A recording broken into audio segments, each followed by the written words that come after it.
Sometime in the years after 1056, a hermit living in the countryside outside Rome was walking near an old mill when something came up the path toward him.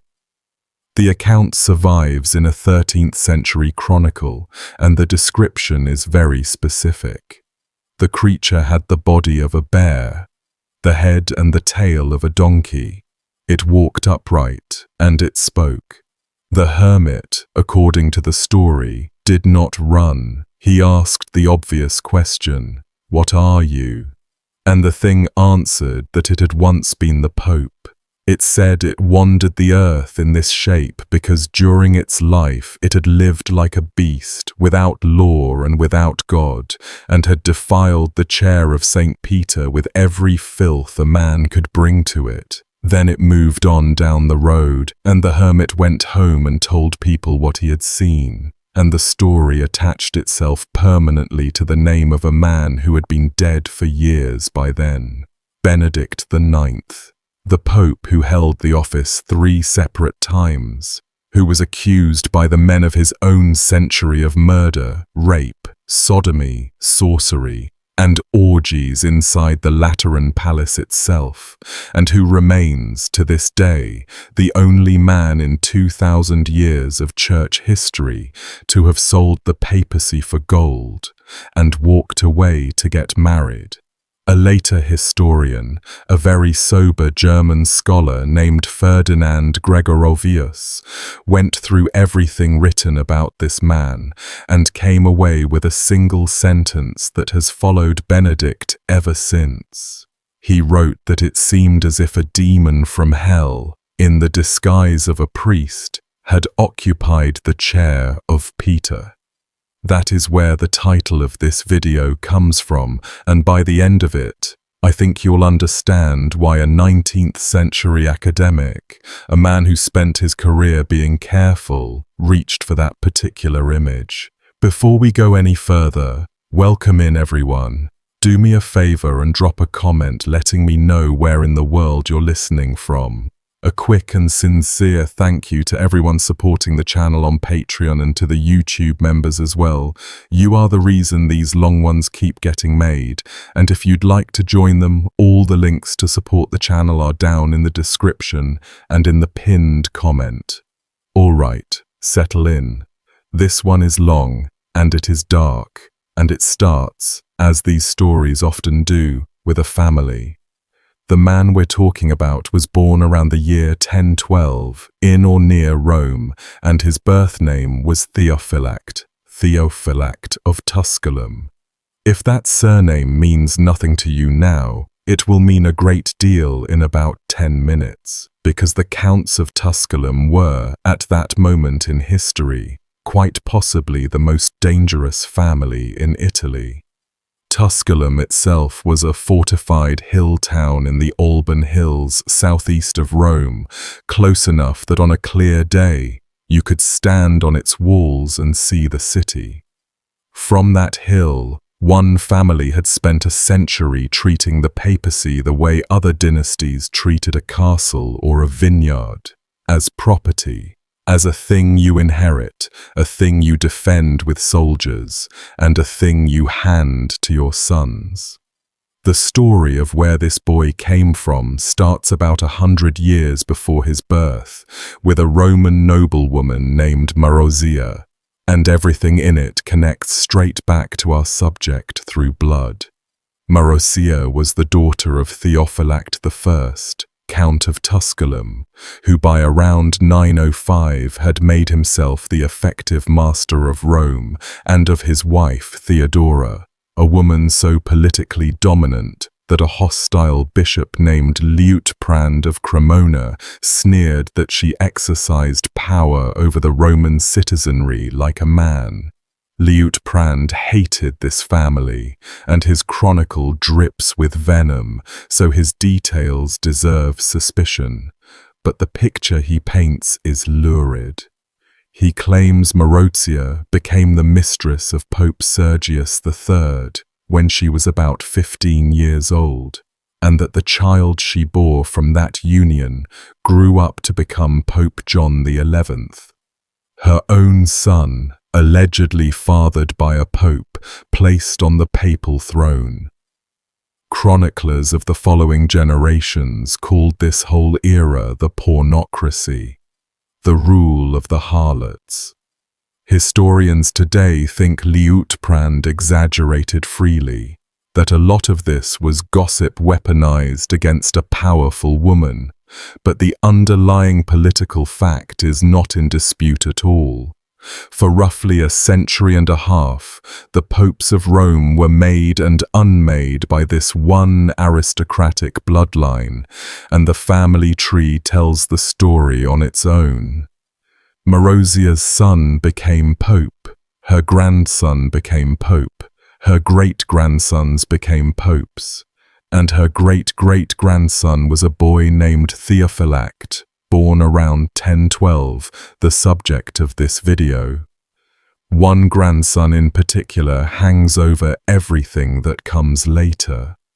John XII, Marozia's grandson, was elected pope at roughly 18 years of age in the 950s, and the accusations against him run so close to the ones later thrown at Benedict IX that setting the two lists side by side feels like looking at a family inheritance, gambling, invoking pagan gods at the dice table, turning the Lateran into what one synod called a brothel, ordaining a deacon in a horse stable, drinking toasts to the devil. He died in 964, still in his 20s, and the two versions of his death that circulated tell you everything about his reputation. One said he suffered a stroke while in bed with a married woman. The other said the woman's husband walked in on them and beat the Pope to death with his own hands. Either way, Rome buried a pope in his 20s and moved on without much grief. That was the great-uncle's legacy waiting for our Theophylact, and the family standard he would be measured against. By the time our boy was born, the Tusculani had refined their method. Earlier generations had installed puppets, compliant clerics who owed them everything. The new generation cut out the middleman. In 1012, the year of Theophylact's birth, his uncle took the throne as Pope Benedict VIII. And here's a detail that gets glossed over in the sanitized versions of this story. Benedict VIII was a layman when he was elected, not a priest, not a deacon, a nobleman with a sword who had to be rushed through holy orders after the fact so that the thing would look legitimate. He actually turned out to be a fairly capable pope, fighting Saracens and Slavs, hosting an emperor. When he died in 1024, the family simply replaced him with his brother, Romanus, who took the name John XIX. Romanus was also a layman. He went from civilian to Bishop of Rome, some accounts say, in a single day. Every rank of holy orders poured over him in one sitting like water over a stone. Contemporaries said openly that he bought the election. Nobody in Rome found any of this shocking anymore, and that detail might be the darkest part of the whole setup. A city so accustomed to seeing God's highest office change hands like market goods that a layman becoming pope overnight barely raised an eyebrow. And then, in 1032, John XIX died. The family gathered. And the head of the family, Count Alberic III, looked around for the next occupant of the throne of St. Peter and settled on his own son. Theophylact, the boy we've been waiting for. How old was Theophylact when his father bought him the papacy? Honest answer, we don't know for certain, and the two possibilities paint two very different pictures. Most modern historians put him at around 20, young, absurdly young for the office, but a grown man. A Burgundian monk named Rodolphus Glaber, writing within living memory of these events, recorded something much worse. Glaber says the boy was about 10 or 12 years old, a child in papal vestments, standing at the altar of St. Peter while grown men knelt and kissed his hand and called him the Vicar of Christ. Historians treat Glaber's number with caution, since he was far away in Burgundy and prone to seeing omens everywhere, and the age of 20 fits the surviving documents better. But the image stuck, and for centuries Benedict IX carried the label of the boy pope, the child on the throne of the apostles. Whichever number is right, one thing is agreed on all sides. He may have been the youngest pope in the entire history of the Catholic Church, and he got the job for one reason only. His father paid for it, and I do mean paid. The sources describe wholesale bribery, gold and silver moving through Rome in the autumn of 1032 the way it might before a rigged election anywhere, because that's exactly what this was. Remember, no college of cardinals controlling papal elections existed yet. That system didn't exist. It would be invented later, partly in direct response to the disaster we're about to watch unfold. In 1032, a pope was chosen by the clergy and people of Rome, and in practice that meant whoever could buy, intimidate, or slaughter their way to a majority of the Roman mob and the Roman nobility. Alberic III had spent his life doing all three. The money went out, the right hands closed around it, and on October 21st, 1032, the boy Theophylact was proclaimed pope. He took the name Benedict IX in honor of his uncle. One account preserves the almost tender detail that papal vestments had to be made for him, cut and fitted to a young body, and that he was consecrated at the Lateran early in 1033. A tailor somewhere in Rome measuring a teenager for the robes of St. Peter and getting paid Tusculan gold for the work. Nothing about the election was secret. Nothing about it was even disguised. A contemporary chronicler at the Abbey of Farfa recorded the transaction flatly, and across Europe, in the monasteries where reform-minded men were beginning to gather, people took note. The papacy had been degraded for a century, yes, but this felt like a new flaw. A count had purchased the throne of the apostles for his own child as casually as a mill or a bridge toll, and now everyone waited to see what the child would do with it. What he did with it became the stuff of nightmares, at least according to the men who wrote about him. And here, one time only, the nature of the evidence needs putting on the table. Almost everything we know about Benedict's private conduct comes from his enemies, from churchmen of the Reform Party who despised him, some writing while he lived, some writing decades later. One careful scholar, Reginald Lane Poole, pointed out long ago that the accusations grow worse the further you get from Benedict's own lifetime, and that in an age of savage political hatred, men said things about their enemies that calmer times would never have suggested. That caution belongs in the picture, so does this. The most damning testimony of all comes from a man who was no gossip and no distant rumour-monger. It comes from Desiderius, the abbot of Monte Cassino, among the most respected churchmen in Italy, a man who himself later became pope as Victor III. Desiderius lived through these years. He knew Rome. He knew the players, and when he sat down to write about Benedict IX, this careful, saintly abbot produced a sentence that still lands like a hammer 1,000 years later. His life as pope was so vile, so foul, so execrable, that I shudder to think of it. A future pope, describing a former pope, saying the memory alone made him shudder. He wrote of the man's rapes, his murders, his unspeakable acts. Those are the words of the most credible witness we have, and they set the tone for everything else. Around that core, the other voices pile on. Saint Peter Damian, the fiercest moral reformer of the 11th century, a hermit monk who wore chains under his robe and wrote a book called the Book of Gomorrah, cataloguing the sexual corruption of the clergy, looked at Benedict IX and saw the disease made flesh. He accused the Pope of routine sodomy. He accused him of bestiality.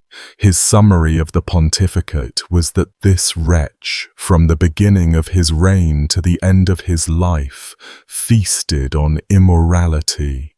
Feasted, as though sin were laid out on the Lateran tables like a banquet, course after course, year after year. A bishop named Benno of Piacenza went further and got specific about the violence, charging Benedict with many vile adulteries and murders, and the Latin phrase he used removes all ambiguity about what was meant. Homicides perpetrated by his own hands. The phrase did not mean deaths ordered from a distance or arranged through hired men, though those were alleged too.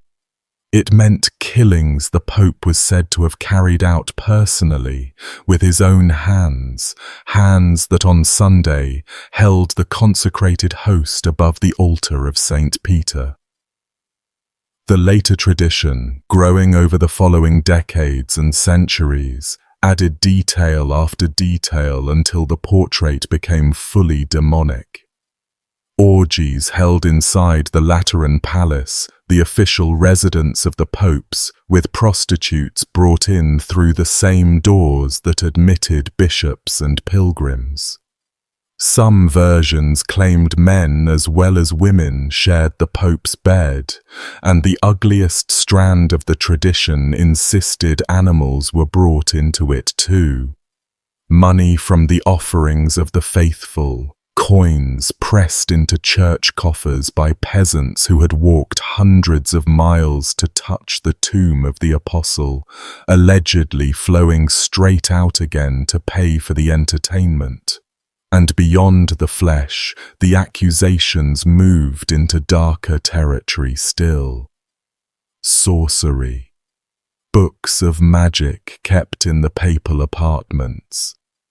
Enemies of Benedict swore in later polemics that he went out into the woods at night to call on demons by name, that he made sacrifices to them in the dark with the same mouth that pronounced blessings over the city, that he cast spells on women to bend them to him. One strand of the legend claimed he had learned witchcraft from books and consorted with spirits under the trees outside Rome while the city slept. Now, accusations of sorcery were a standard weapon in medieval character assassination, hurled at several popes over the centuries, and the demon worship stories come from later and more hostile pens than the murder charges do. But notice something. Nobody in his own century or after wrote a defense. Not one voice survives saying the young pope was slandered, that he was pious, that the stories were lies. His allies had swords, not pens, and when the swords failed, no one picked up a pen on his behalf. The silence on that side of the ledger is total. Meanwhile, the city he governed came to know him less as a priest, and more as the armed son of an armed house. Gregorovius, going through the records of these years, described Benedict's rule over Rome in plain terms: plundering, murdering, and oppressing the people unceasingly, Romans robbed by the household of their own bishop, pilgrims arriving at the shrines with money and leaving without it if they left at all. The Pope's brothers, Gregory and Peter, ran the secular side of the family operation, and between the three of them, the sons of Alberic held Rome roughly as a garrison holds a conquered town. The papacy was the family business, and Benedict was the branch of it that wore vestments. It didn't take long for someone to try to kill him, and the story of the first attempt, preserved in the chronicles, is one of the strangest scenes in the whole 11th century. By 1033, within months of the consecration, a faction of the Roman nobility had already decided the new pope needed to die. Their plan was intimate. They would do it inside St. Peter's Basilica itself, during the celebration of a feast day, when the Pope stood at the altar in front of the congregation. And they chose their weapon with care. Cords. Lengths of rope, hidden under cloaks, because strangulation is quiet. A blade flashes, a blade draws screams and blood across the marble, but a garrote around a young man's throat, in a press of bodies, in the incense smoke and the chanting, might be over before the crowd at the back even understood what the choking sounds were. Several men, each carrying rope, walked into the holiest church in Western Christendom, planning to throttle the Vicar of Christ at the altar of the Apostle, in the middle of Mass. What stopped them, according to the story, came from the sky. At around the 6th hour of the day, the sun went out. A solar eclipse moved over Rome, and one account of it survives in words that have a horror all their own. The eclipse lasted from the 6th hour to the 8th, and all faces were as pale as death. 2 hours of unnatural dusk. Inside the basilica, the light through the high windows dying, the gold on the altar going grey. Thousands of people who had no concept of celestial mechanics watching day become night while the Pope stood in front of them. Medieval congregations took the sky for God's handwriting. To the men fingering rope beneath their cloaks, heaven itself had opened one eye and fixed it on the basilica. The plot dissolved in the darkness, the conspirators lost their nerve or their opportunity, and Benedict lived. And I'd point out the grim irony that nobody at the time missed either. If the eclipse was a sign, what exactly was it a sign of? The assassins took it as a warning to themselves. Plenty of Romans, watching the years that followed, must have wondered whether the sun had actually been mourning what it was forced to shine on. One more thing about that eclipse, and it lifts the story above most miracle tales of the period. Eclipses leave records that can be checked. Modern astronomy can run the sky backward with complete precision, and when you do, a real eclipse did cross Europe on June 29th, 1033, deep and dramatic along its path. The chroniclers describing the failing light and the pale faces were describing an actual event on an actual checkable date, whatever meaning they wrapped around it afterward. The ropes under the cloaks can never be verified. The darkness at midday can be, to the minute, 1,000 years later, and that little anchor of hard fact in the middle of the legend is part of why historians take the assassination story more seriously than they otherwise might. He survived that attempt.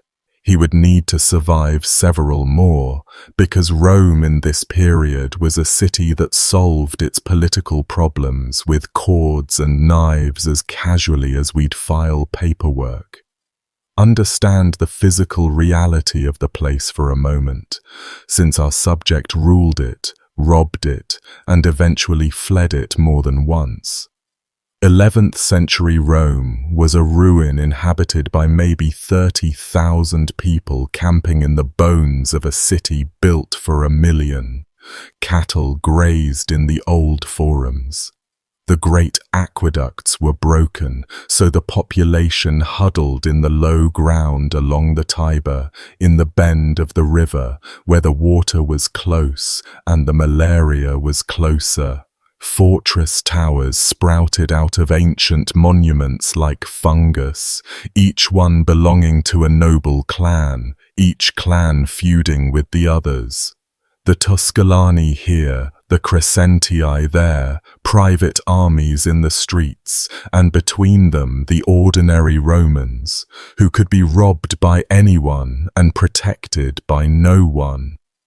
Pilgrims poured in every year from across Europe, sick with road fever, carrying their savings, praying at the tombs of the martyrs, and Roman thieves worked them like a harvest. That, in full, was the diocese and the flock. And its shepherd, through the 1030s, was a young man whose own future colleague said his life made him shudder to describe. By 1036, the Romans had had enough of him for the first time. The details of this first expulsion are thin, but the shape is clear. A rising in the city, violent enough that the Pope had to run, and Benedict found himself outside his own walls, a pope in exile from his own cathedral before he was 25.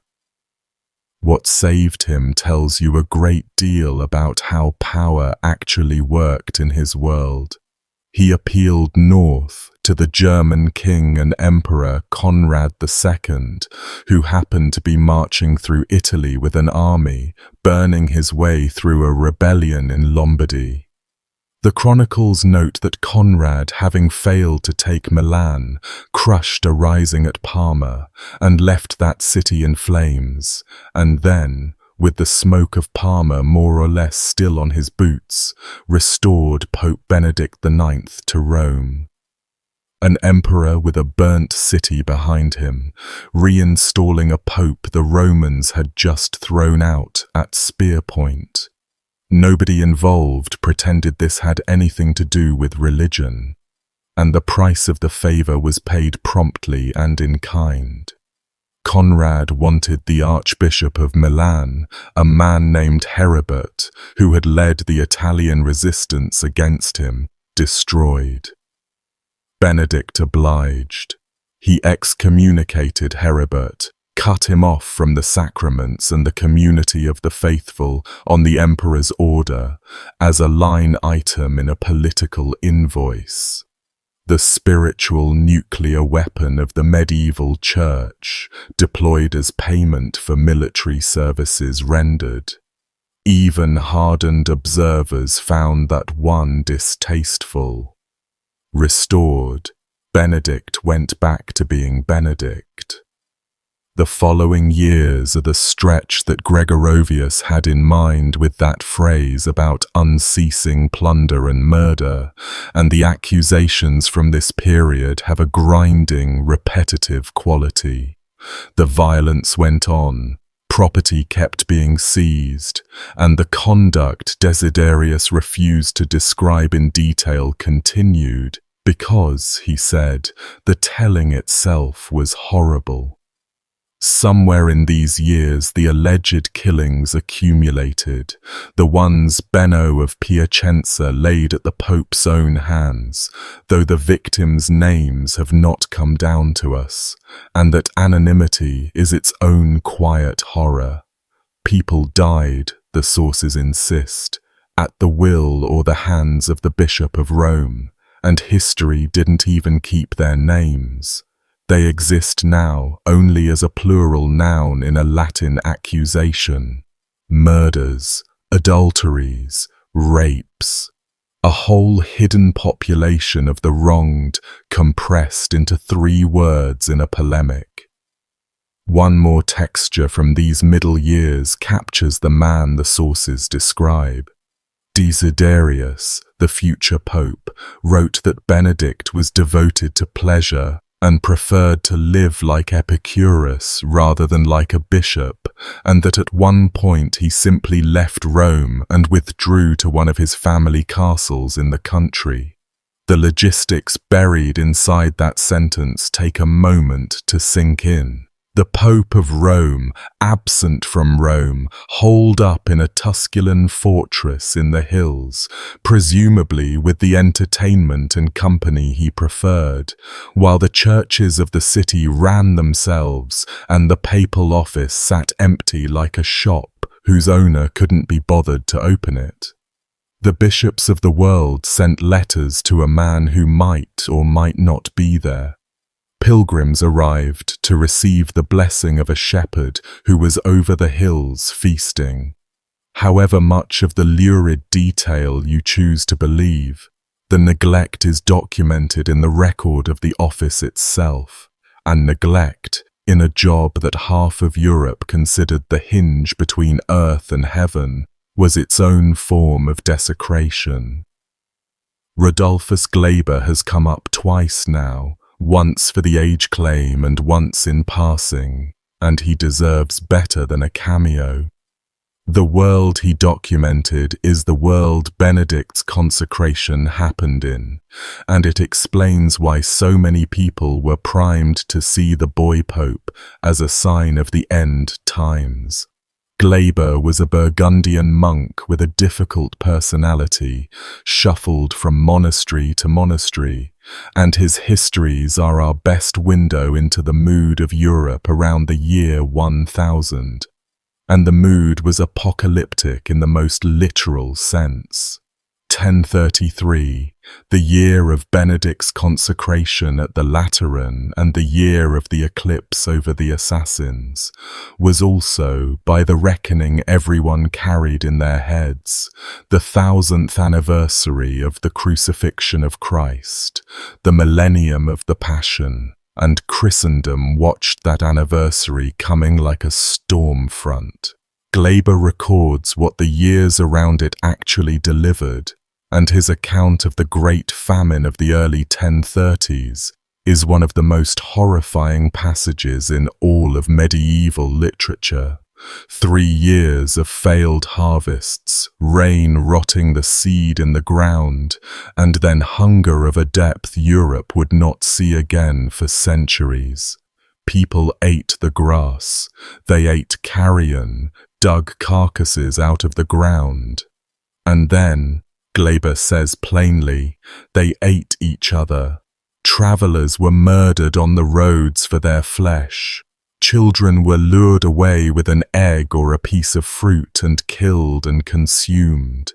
He records that at the market of Taunus, in his own Burgundy, a man was caught selling cooked human flesh among the meat stalls as ordinary butcher's goods, and was burned for it, and that another starving wretch dug the flesh up where it had been buried, ate it anyway, and was burned in his turn. Wolves, grown accustomed to the taste of the unburied dead, began taking the living. Across that Europe, in 1032 and 1033, travelled the news that a count outside Rome had bought the throne of St. Peter for his son. Men like Glaber, cataloguing cannibals and famine corpses and unnatural darkness at noon, slotted the purchased boy pope into the list without any difficulty at all. One more sign, one more symptom of a world so sick that Christ's own vicar could be a child bought at market, in a decade when human meat had literally been sold at 1. When Glaber wrote down that the new pope was a boy of 10 or 12, he may have been wrong on the number, but understand what he was doing. He was taking the pulse of the end of the world, and Benedict IX was, for him, one of the symptoms. Rome itself, the stage for the pontificate, ran on a level of casual public violence that makes the assassination plots feel almost routine, and one standing fixture of the Lateran neighborhood makes the point better than any statistic. Outside the palace, through all of Benedict's years there, stood a great bronze equestrian statue, an emperor on horseback, green with age, one of the only large bronzes to survive from antiquity. Medieval Romans believed it was Constantine, the first Christian emperor, and so it was spared the furnaces. It was actually Marcus Aurelius, the same statue that stands on the Capitoline today. In Benedict's world, that statue had a second function. Justice was performed around it. A lifetime before Benedict, a pope restored by imperial troops had taken revenge on the city prefect who'd wronged him by having the man hung up by his hair from that bronze horse, dangling over the square in front of the palace before being driven into exile. Executions and mutilations happened in its shadow as a matter of civic routine. So when you hear that Benedict's household allegedly robbed and killed with impunity, or that Romans plotted to strangle their pope at Mass, put those acts in front of their proper backdrop. The papal palace of the 11th century looked out on a square where men were strung up by the hair from an emperor's bronze horse, and nobody considered that remarkable enough to stop mentioning it in passing. Violence ran through the system as its ordinary punctuation, and Benedict was raised to speak the language natively. Everything finally cracked open in September of 1044. 12 years into the pontificate, Rome rose against its pope for the second time, and this time the rising grew into a war. The spark was partly moral disgust. After more than a decade of a bishop the city regarded as a criminal investments, and partly cold politics, since the rival Crescentii clan had been waiting a generation for a chance to break the Tusculan grip on the papacy and smelled blood. The two motives braided together the way they always do in Rome, and the result was fighting in the streets, real fighting, with the city physically splitting along the river. Benedict's people held Trastevere and the ground around the Lateran on the southern side. The rebels dug in across the Tiber in the Leonine city around St. Peter's, with the great drum of Castel Sant'Angelo, Hadrian's old tomb-turned fortress, anchoring their position. Rome divided against itself, papal loyalists on one bank and insurgents on the other, arrows crossing the water where pilgrims usually crossed. The decisive engagement came in the first week of January, 1045, on the 7th by the accounts we have, and dozens of men died in it. That scene deserves a moment. Winter in Rome, the Tiber running cold and brown, and Romans killing Romans over which family got to own the Vicar of Christ. Bodies in the streets between ruined temples. Men bleeding out under towers built into 2,000-year-old walls, in a battle that decided nothing, because the fight ended in a stalemate with Benedict outside the city, and the rebels unable to finish him. And into that stalemate, the Crescentii faction played its move. On January 20th, 1045, they produced a pope of their own. They took John, the Bishop of Sabina, a man from their own territory in the hills northeast of Rome, and installed him on the throne as Sylvester III. The sources are blunt about how the Bishop of Sabina secured the honor. He bought it. Money changed hands, again, and Rome now had its second purchased pope in 13 years, sitting in the chair of the first purchased pope, who was very much alive, extremely angry, and camped nearby with soldiers. Benedict's response came in two registers, the spiritual and the military, and he used both like the Tusculan prince he was.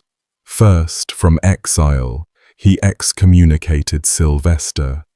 Whatever you make of Benedict's soul, he understood the paperwork of his office, and canonically he had a point that even his enemies later had to concede.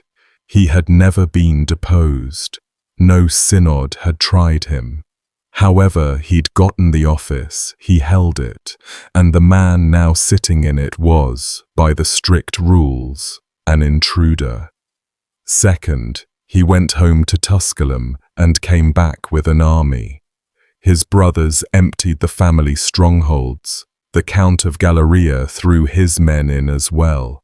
And in March of 1045 this armed column marched on Rome with the excommunicated pope's rival at its head, or rather with the excommunicating pope at its head, the titles by this point folding in on themselves.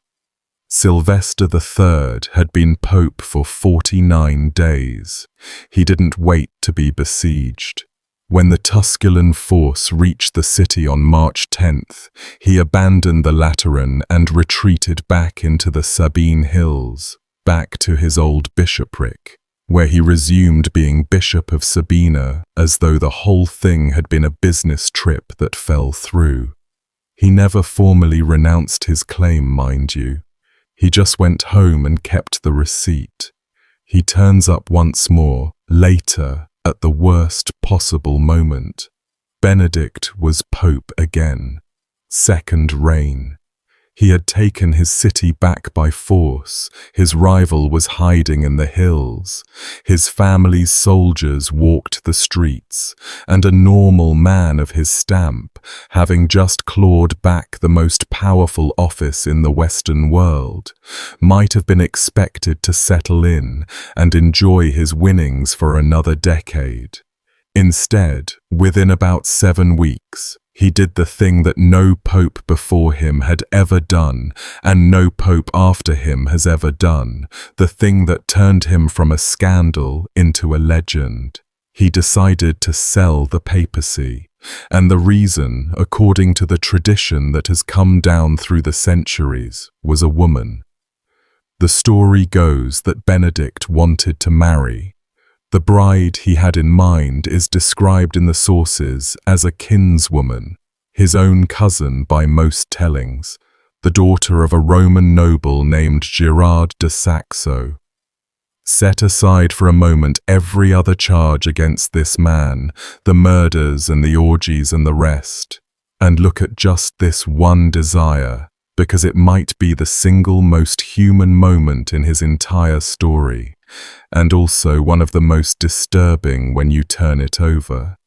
Here was a man who had been placed on the throne of the apostles as a youth, maybe as a child, by a father to whom he was an asset.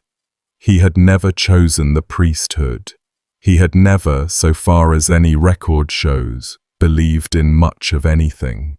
And in his early 30s, holding an office that owned him as much as he owned it, what he apparently wanted was the one ordinary thing his position forbade: a wife. Some versions of the story add a bitter edge, claiming that Gerard de Saxo would only consent to the match if Benedict gave up the papacy, that the father-in-law essentially named the throne of St. Peter as the bride price to be paid away. Whether that detail is true or a later flourish, the outcome is documented beyond argument. In the spring of 1045, the Pope went looking for a buyer. He found one very close to home, and the choice of buyer is what makes this episode so strange and so sad. John Gratian was an archpriest of Rome, a man of genuine reputation for piety in a city where that was rare enough to be remarked on. He was also, by several accounts, Benedict's own godfather. The conversations between them must have been strange ones. The young pope, coming to the old priest as a wayward godson, comes to the one respectable adult in his life. The tradition says Benedict sought his advice about resigning. Could a pope even do such a thing? Was it lawful?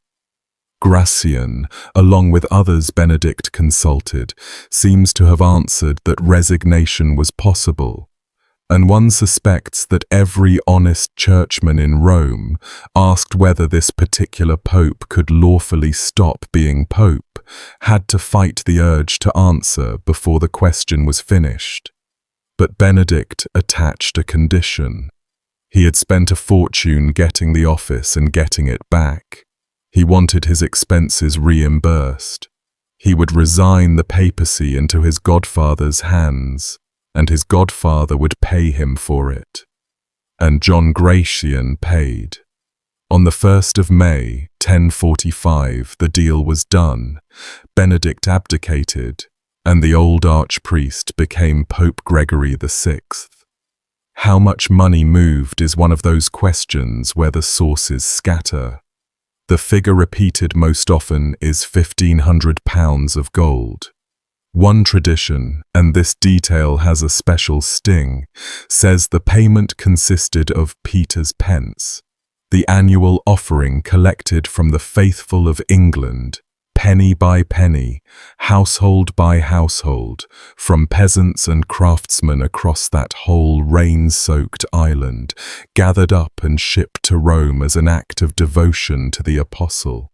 An entire nation's church tax, allegedly handed to a resigning pope as the purchase price of God's highest office to fund his retirement and his wedding. Other accounts say roughly £1,450.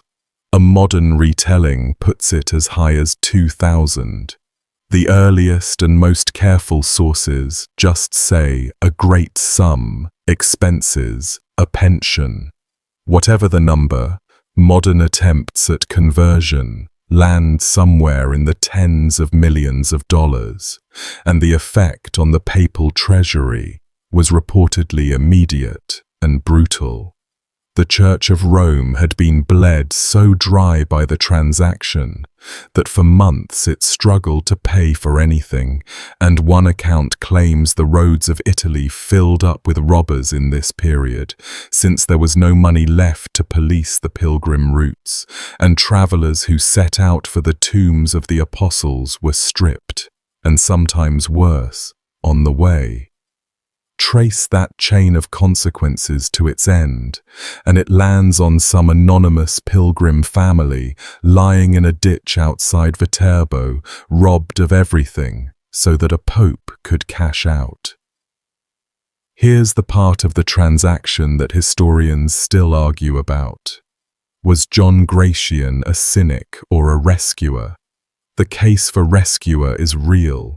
Plenty of decent churchmen at the time saw the purchase not as corruption, but as ransom, the paying off of a hostage-taker to free the hostage being the papacy itself. Peter Damian, the scourge of simony, the last man on earth inclined to bless a bought election, greeted the news of Gregory VI with open joy. He wrote to the new pope celebrating the change and urging him to get on with cleansing the church, to go after the corrupt bishops of Pesaro and Città di Castello and Fano by name.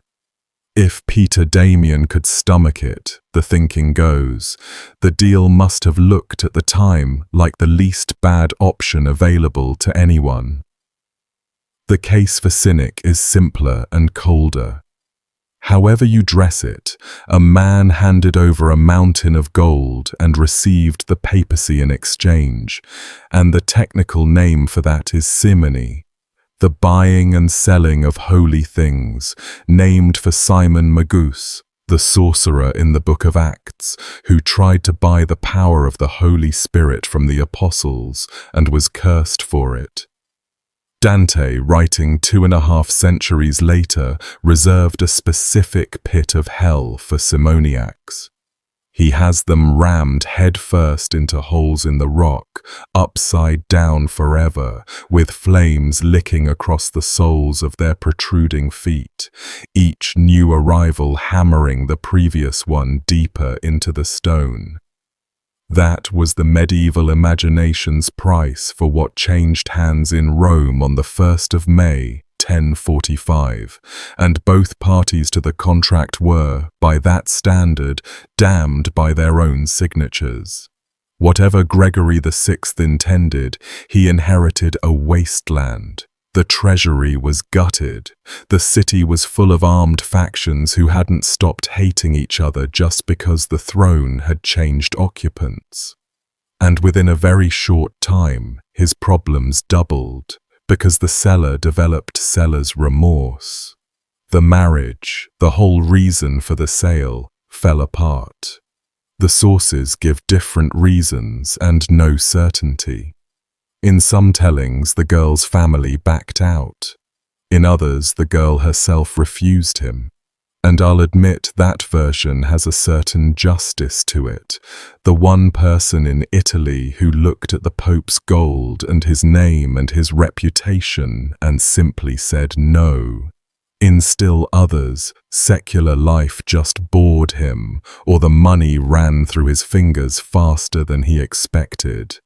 Whatever the cause, within months, Benedict was back at the gates of Rome, insisting that the resignation didn't count, that he was still the true pope, that the throne was his. He had sold the papacy, and now he wanted it back without refunding the purchase. Then the situation achieved a configuration that sounds like a joke and was actually a catastrophe. Sylvester III chose this moment to reassert his own claim from the Sabine Hills. Count them with me. Gregory VI, who had bought the office, held the Lateran.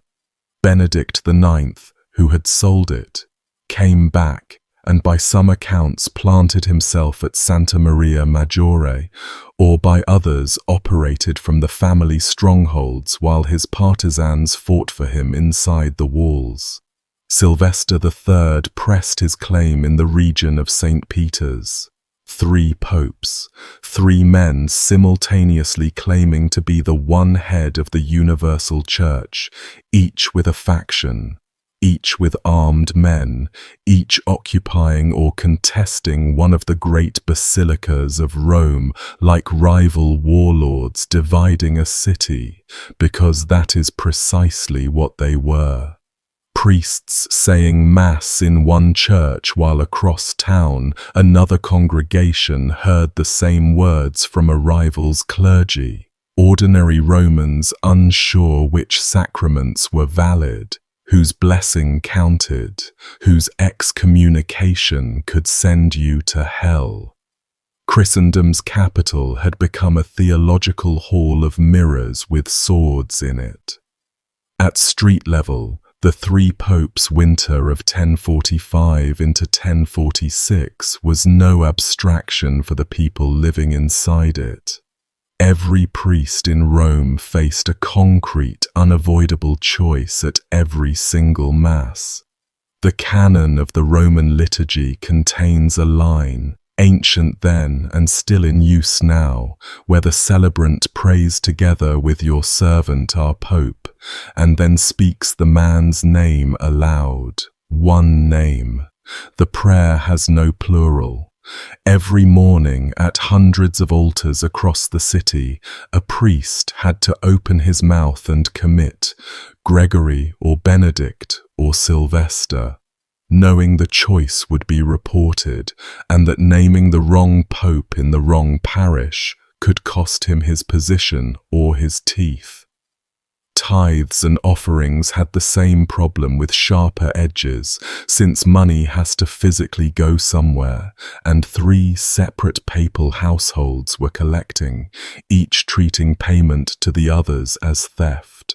Penitents under serious sins needed absolutions that only a true pope's authority could guarantee, and nobody could tell them with certainty which authority was real, meaning that for over a year, ordinary dying Romans went to their graves with no way to be sure whether their souls had been settled by an actual vicar of Christ or by an expensive impostor.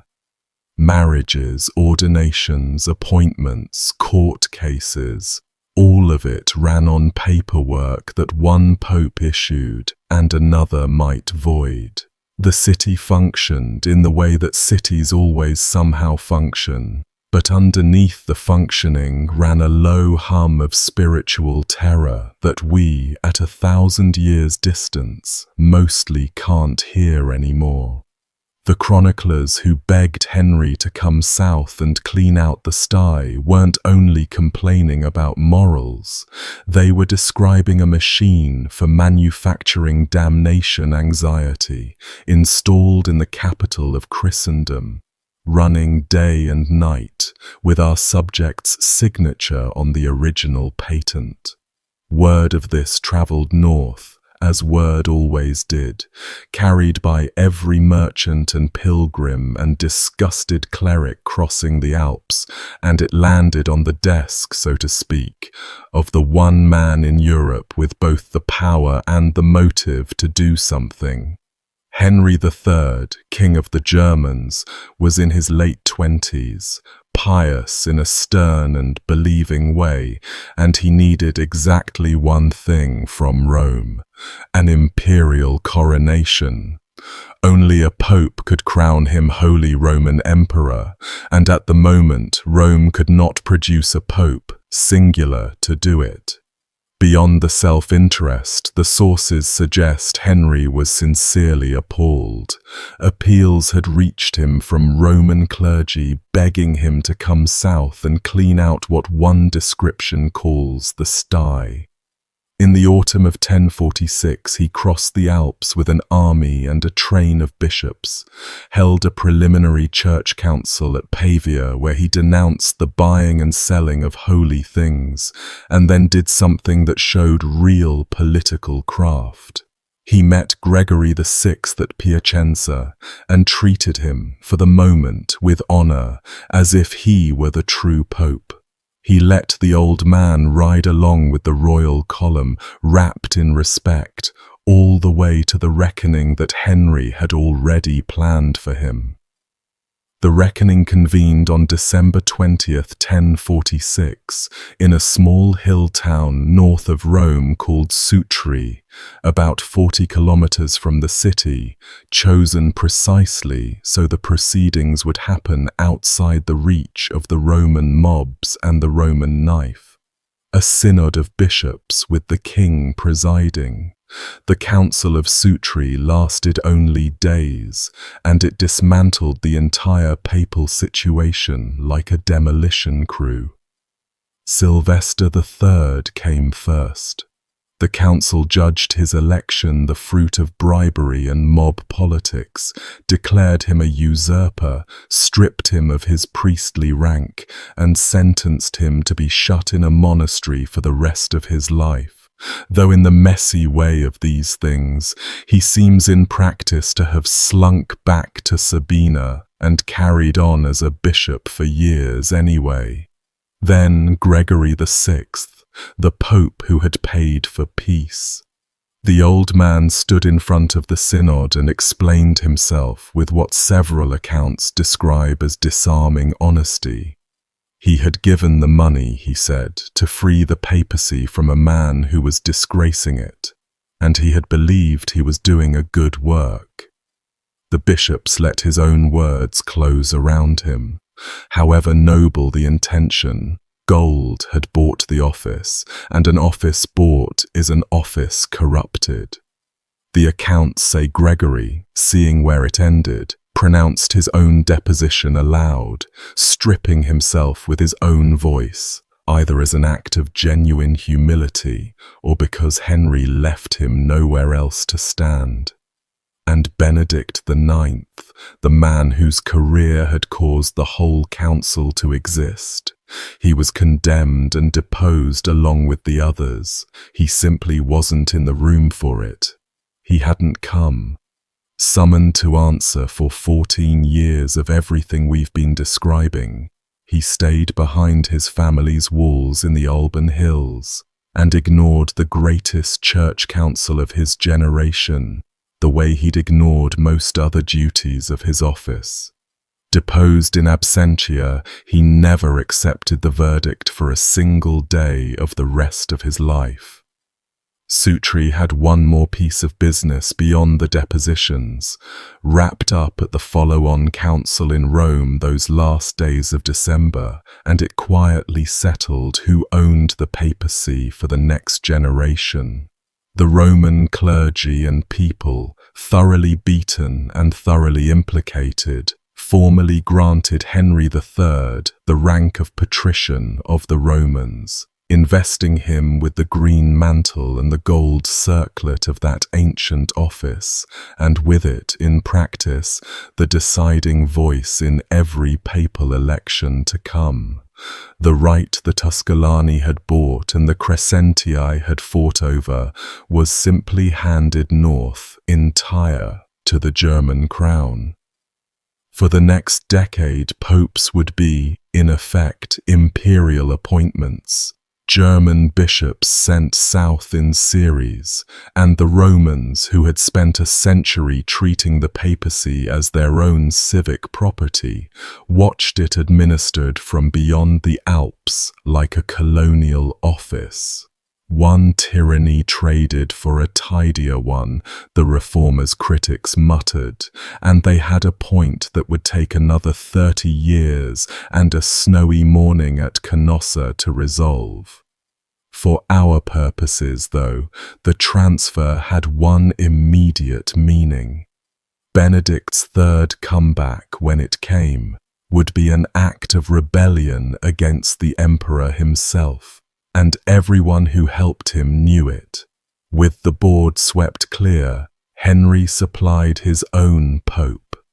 On Christmas Day, 1046, a German bishop named Suedger of Bamberg was enthroned in Rome as Clement II, and within hours the new pope performed the service he had, functionally, been hired for.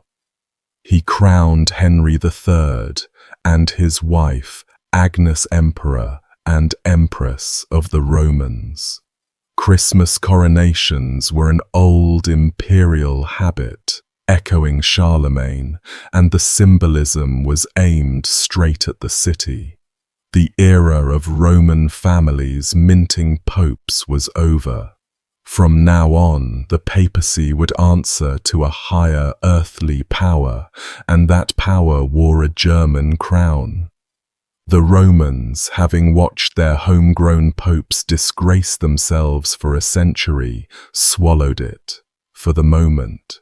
As for Gregory VI, Henry didn't leave him behind to become a rallying point. The deposed old man was taken north over the Alps into exile in Germany, to Cologne, and here the story plants a seed that will grow into a forest. Travelling with Gregory into exile as his chaplain went a young Roman cleric called Hildebrand, small, fierce, low-born and burning with a vision of what the church should be. Hildebrand watched everything. He watched his master, a decent man by most measures, destroyed by a single act of purchased mercy. He watched a German king dispose of 3 popes in a week. He absorbed at close range the complete lesson of Benedict IX, the whole anatomy of what happens when the holiest office on earth becomes a family asset. Gregory VI died in Cologne within about a year, and Hildebrand eventually made his way back to Rome in the service of the reformers. 26 years later, he would become Pope himself as Gregory VII, taking his dead master's name, and he would spend his reign waging total war on everything Benedict had embodied: humbling emperors, celibating the clergy, burning simony out of the church with an iron so hot the whole continent felt it. The Gregorian reform, one of the great turning points in European history, traces in a straight personal line back to a young chaplain sharing a wagon into exile with a broken old man, both of them ruined in different ways by our subject. Back in Italy, Clement II set about his job with German diligence. In January 1047, he held a synod in Rome that formally condemned simony and decreed excommunication for anyone buying or selling church offices, legislation aimed at the corpse of the previous regime, except the previous regime was still breathing, watching from the Alban Hills, an afternoon's ride away, patient as a spider. Clement travelled with the emperor through southern Italy, placed the city of Benevento under interdict when it shut its gates to them, and then, as 1047 wore on and the emperor recrossed the Alps, the new pope began a journey north through the peninsula. He never finished it. At the beginning of October, at a monastery near Pesaro, Clement II fell violently ill. On October 9, 1047, after less than 10 months as pope, he was dead. Rumour named his killer before the body was cold, and the name was the obvious one: Benedict. The whisper ran through Italy that the deposed pope's partisans had gotten poison into Clement, and the poison had a specific identity in the telling: litharge. A compound of a heavy metal, the same soft grey metal the Romans had used for their water pipes, ground and prepared in a form that dissolves into wine, with a property that made it a favourite of poisoners for centuries. It tastes sweet. Slipped into a cup, it doesn't warn the tongue like bitter poisons do. It sweetens the drink, and then it settles into the body and begins to wreck it from the inside, the gut first, gripping cramps and days of misery, then the nerves, the mind fogging, the hands weakening, and in a heavy enough dose, convulsions and death. All of it slow enough and vague enough that an 11th century physician would see only a man sickening on the road, as travellers so often did. Irish chronicles from the period, of all places, preserve the claim that the Pope was poisoned. The counter-argument writes itself just as easily. Central Italy in autumn was a killing ground of malaria. Clement had been travelling through it for months, and popes in this era died young and often without anyone's help. His body was carried, by his own wish, all the way home over the mountains to his beloved Bamberg in Bavaria, and entombed in the cathedral there, where he remains the only pope buried north of the Alps. A German bishop who was pope for 280-some days, sent home in a box, and the question of what killed him closed for 900 years. Except it didn't stay closed, and this is one of my favourite turns in the entire story, the moment the 11th century reaches into the 20th. In June of 1942, in the middle of the Second World War, Clement's tomb in Bamberg Cathedral was opened and his remains were examined. Years later, in 1959, two German researchers, Specht and Fischer published a toxicological study of samples from the body in a forensic science journal under a title that translates as Evidence of Poisoning in the Remains of a 900-year-old Corpse. Their finding, sitting there in the sober pages of a criminology journal, was that the bones carried concentrations of that same heavy metal far beyond anything normal, in some samples on the order of 10 times what they should have been. The Pope who died on the road in 1047 had a poisonous metal saturating his skeleton, consistent, the researchers concluded, with the poisoning the rumors had always alleged. Now the careful voices have their say here too, and they should. Medieval medicine used that metal in ointments and treatments, so a sick man dosing himself could accumulate it innocently. Wine of the period was sometimes sweetened with it on purpose, a slow, accidental poisoning that entire regions inflicted on themselves. The metal in the bones proves the metal in the man, and stops short of proving the hand that put it there. But if you were building a murder case a millennium late, you would note the following. A motive, since Clement's existence was the one obstacle to Benedict's restoration. A suspect with an unmatched record of alleged violence. A rumor naming the exact poison, preserved independently. And a body that, when finally examined, turned out to be full of exactly that poison. Courts have convicted on less. History just isn't allowed to. One fact keeps the suspicion breathing, and it is simply the calendar. Clement II died on October 9th.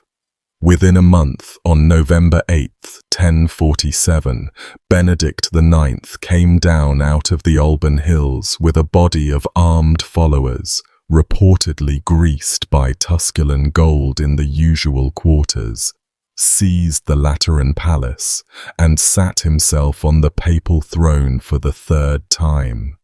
If he did poison Clement, the operation was seamless, the vacancy created and filled inside 30 days.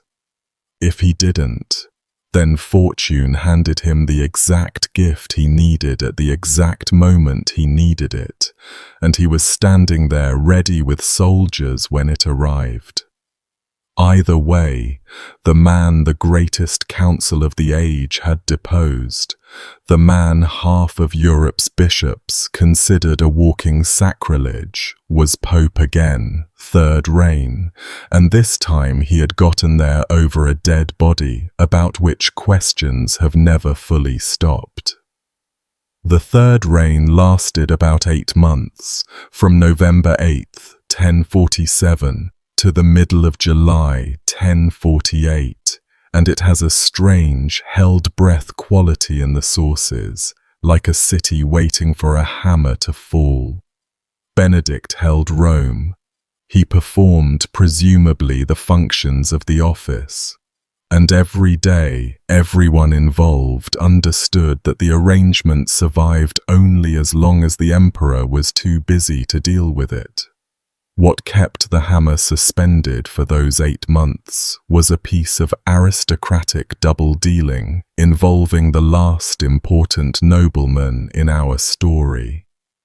Boniface III, Margrave of Tuscany, was the most powerful lord in northern Italy, richer than most kings, and technically the emperor's man south of the Alps. He was also, in 1047, thoroughly annoyed with Henry over other business, and the sources are fairly direct that Benedict's return to the Lateran happened with Boniface's quiet connivance, the Tuscan lord holding the door while the Tusculan pope walked back through it. Gold reportedly moved. When Henry, from Germany, named a new pope, a bishop called Poppo of Brixen, and sent orders that Boniface should escort the man to Rome and install him, Boniface performed a small masterpiece of feudal insolence. He declined. The Romans, he explained in his reply, had already enthroned Benedict, and he could hardly be expected to interfere with the will of the Roman people. A Margrave citing popular sovereignty. The emperor's answer boiled over the Alps with a threat behind it that no lord in Italy could survive, and one version of Henry's message has him vowing to come down personally with an army if his instructions weren't carried out. Boniface calculated, as men like him always calculated, and Benedict's last protector folded. In July 1048, Tuscan troops came south with Poppo of Brixen in their escort, and this time the Tusculan network could not or would not fight. On July 16th or 17th, the sources vary by a day, Benedict IX was driven out of Rome by armed force, and Poppo was enthroned as Pope Damasus II. The expulsion itself gets a single line in the chronicles: no battle worth recording, no siege, just soldiers arriving and a man leaving. The chronicles give it one line and move on. It has earned more than that. A man who had first put on the papal vestments as a youth back in 1032 rode out of Rome in the summer of 1048 in his mid-30s and never entered the city again in his life. 16 years, 3 pontificates, 1 sale, and it ends with hoofbeats going out a gate. Rome, for its part, seems not to have lifted a hand to keep him. Whatever machine of loyalty and fear the Tusculani had run inside those walls for 2 generations, it had finally burned through its fuel. Damasus II, the new pope, the emperor's second attempt at a clean German broom, then contributed one of the most unsettling data points in the whole affair. He lasted 23 days. Enthroned on the 17th of July, he left the city almost immediately for Palestrina in the hills, trying to escape the furnace of the Roman summer and the fevers that came with it, and at Palestrina, on August 9th, 1048, he died. 23 days. The Roman summer of this era killed on a schedule that locals arranged their whole lives around.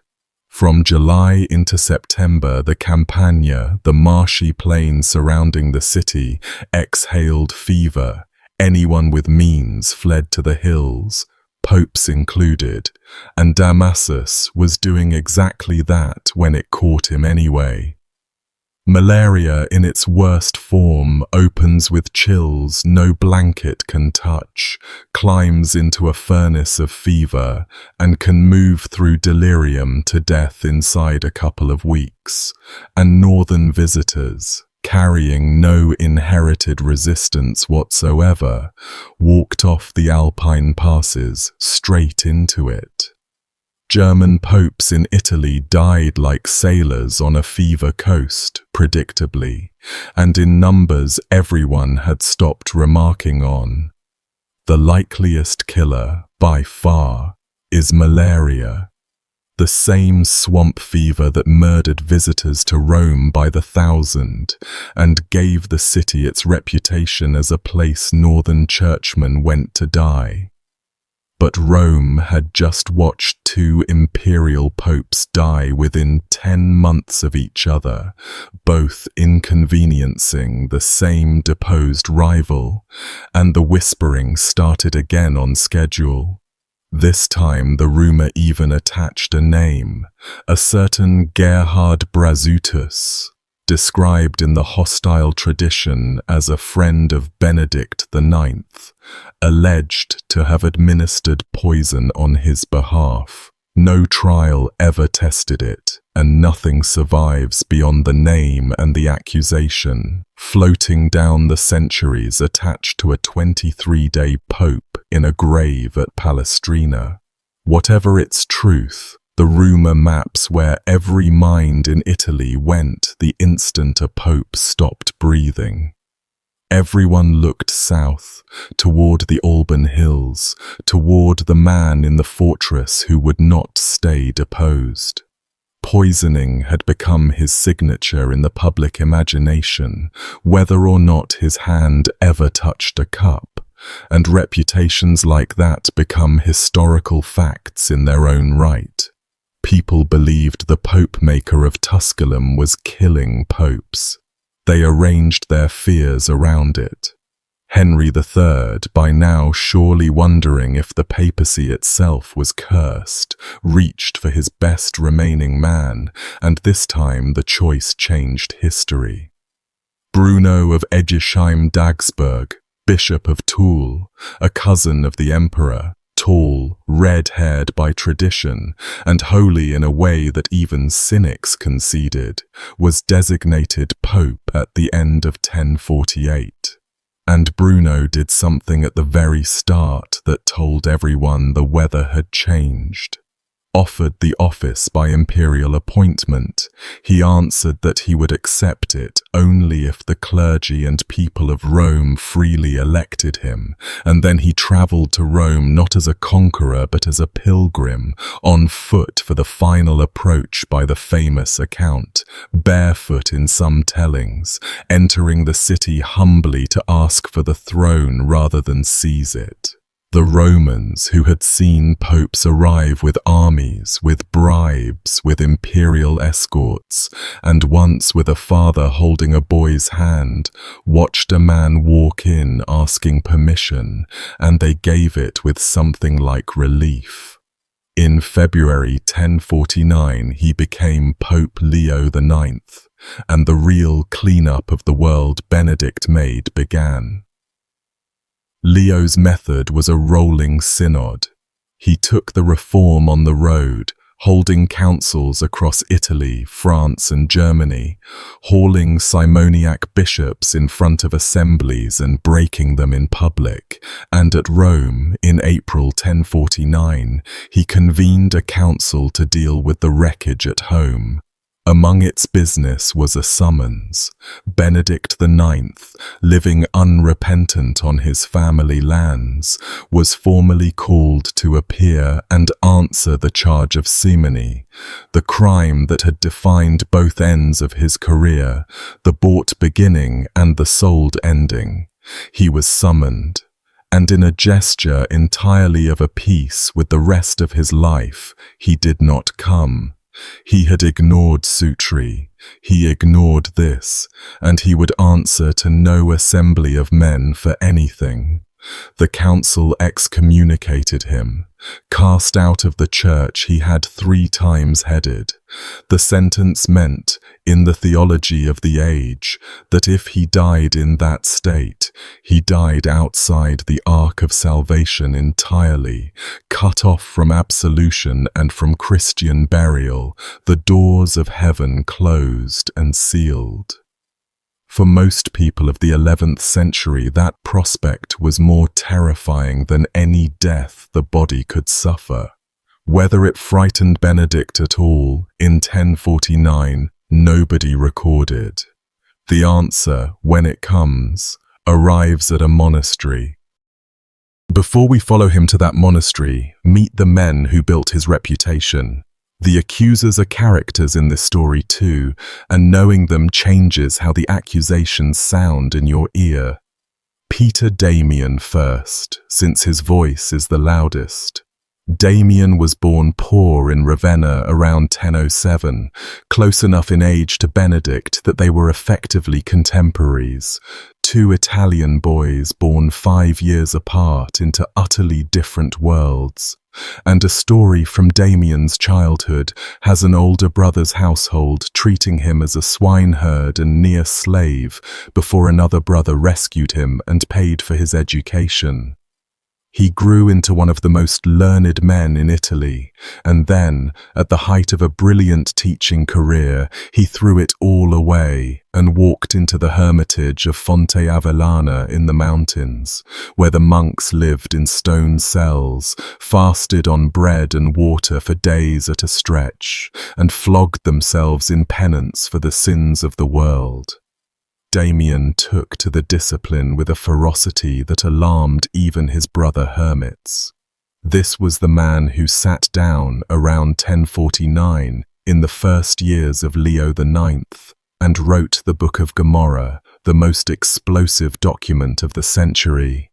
It was a systematic exposure of sexual corruption among the clergy, sparing nothing, naming practices in blunt Latin that later ages found too obscene to translate.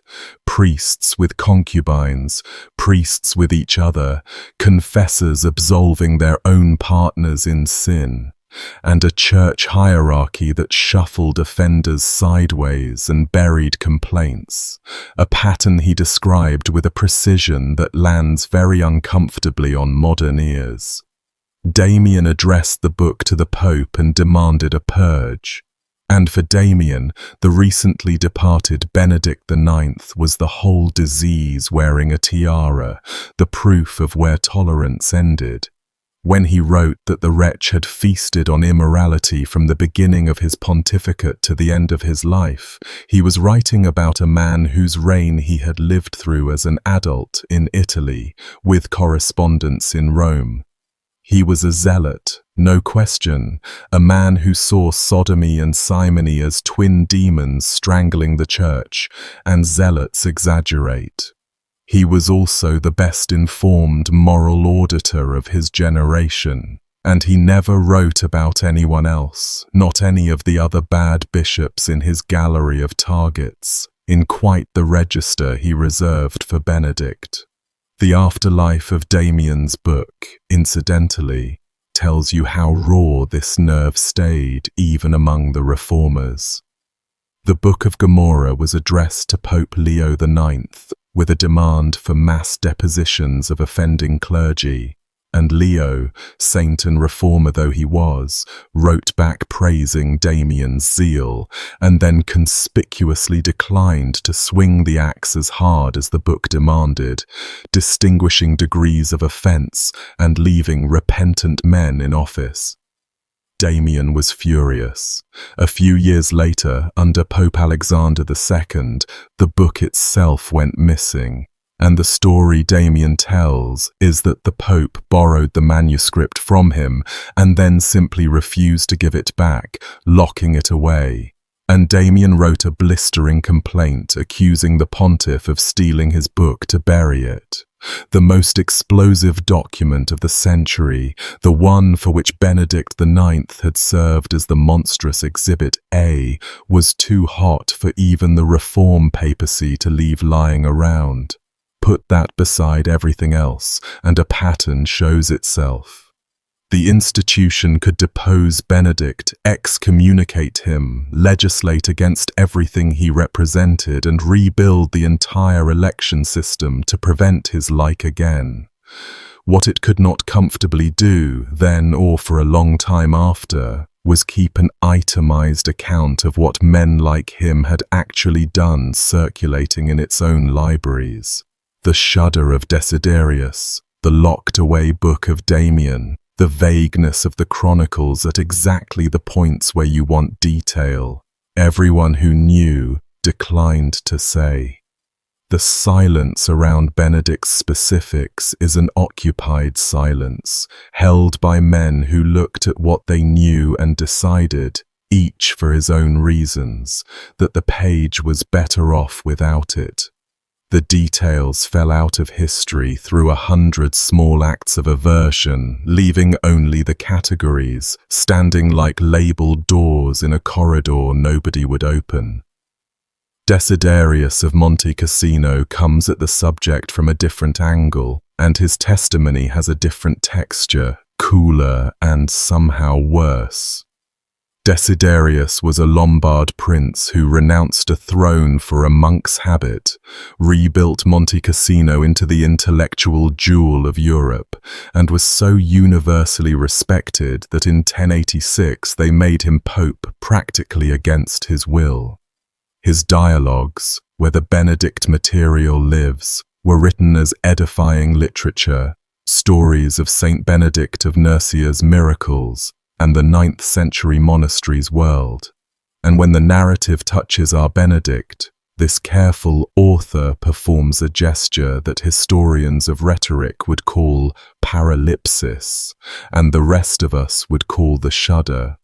He lists the categories, the rapes, the murders, the unspeakable acts, and then declines to itemize, saying the man's life was so foul that decency refuses the details, that he shudders to relate it. You can respond to that two ways. Maybe the details didn't exist, and the shudder covered the gap. Or maybe a man who had heard the specifics genuinely could not put them on a page that monks would copy for centuries. Notice, though, what Desiderius does not do. He does not doubt. Writing for an audience that included men who remembered the 1040s, he states the categories of crime as common knowledge, the way you'd mention that winter was cold, and moves on. Common knowledge can be wrong, but it is a different animal from invention, and Desiderius, a future pope canonized as Blessed Victor III, staked his credibility on it without a flicker. Benno of Piacenza is the third voice, the one with blood on his mind. Benno's testimony reaches us second-hand through a polemicist named Bonizzo of Sutri, so it comes with 2 layers of axe-grinding, and Benno himself had a grievance, having been tangled in the imperial Italian church wars of the era. His contribution is the phrase about many vile adulteries and murders perpetrated by the Pope's own hands, and whatever else you say about it, the specificity of the charge is unusual. Medieval invective usually accused enemies of ordering deaths. Personal, hands-on killing was a distinct and heavier allegation, closer to calling the Pope a common cutthroat than a corrupt prince, and Bonizzo's readers were meant to take it literally. Layered over these 3 come the later embellishments, the sorcery in the woods, the demons answering to their names, the enchantments laid on women, the magic books, and those grew in the telling across the following century, flourishing especially among writers hostile to the papacy generally, for whom Benedict was a gift that kept giving. A ruined reputation attracts stories the way a wound attracts flies, and by 200 years after his death, the man had become a fully upholstered monster of legend, part warlock, part beast, the details migrating freely between accounts. Set against all of this stands one thin, stubborn observation. Reginald Lane Poole, an English scholar working in the early 20th century, went through the sources in chronological order and noticed the pattern I mentioned earlier. During the actual pontificate, the surviving contemporary documents complain about Benedict's politics, his family, his uncanonical position, and say remarkably little about orgies or murders.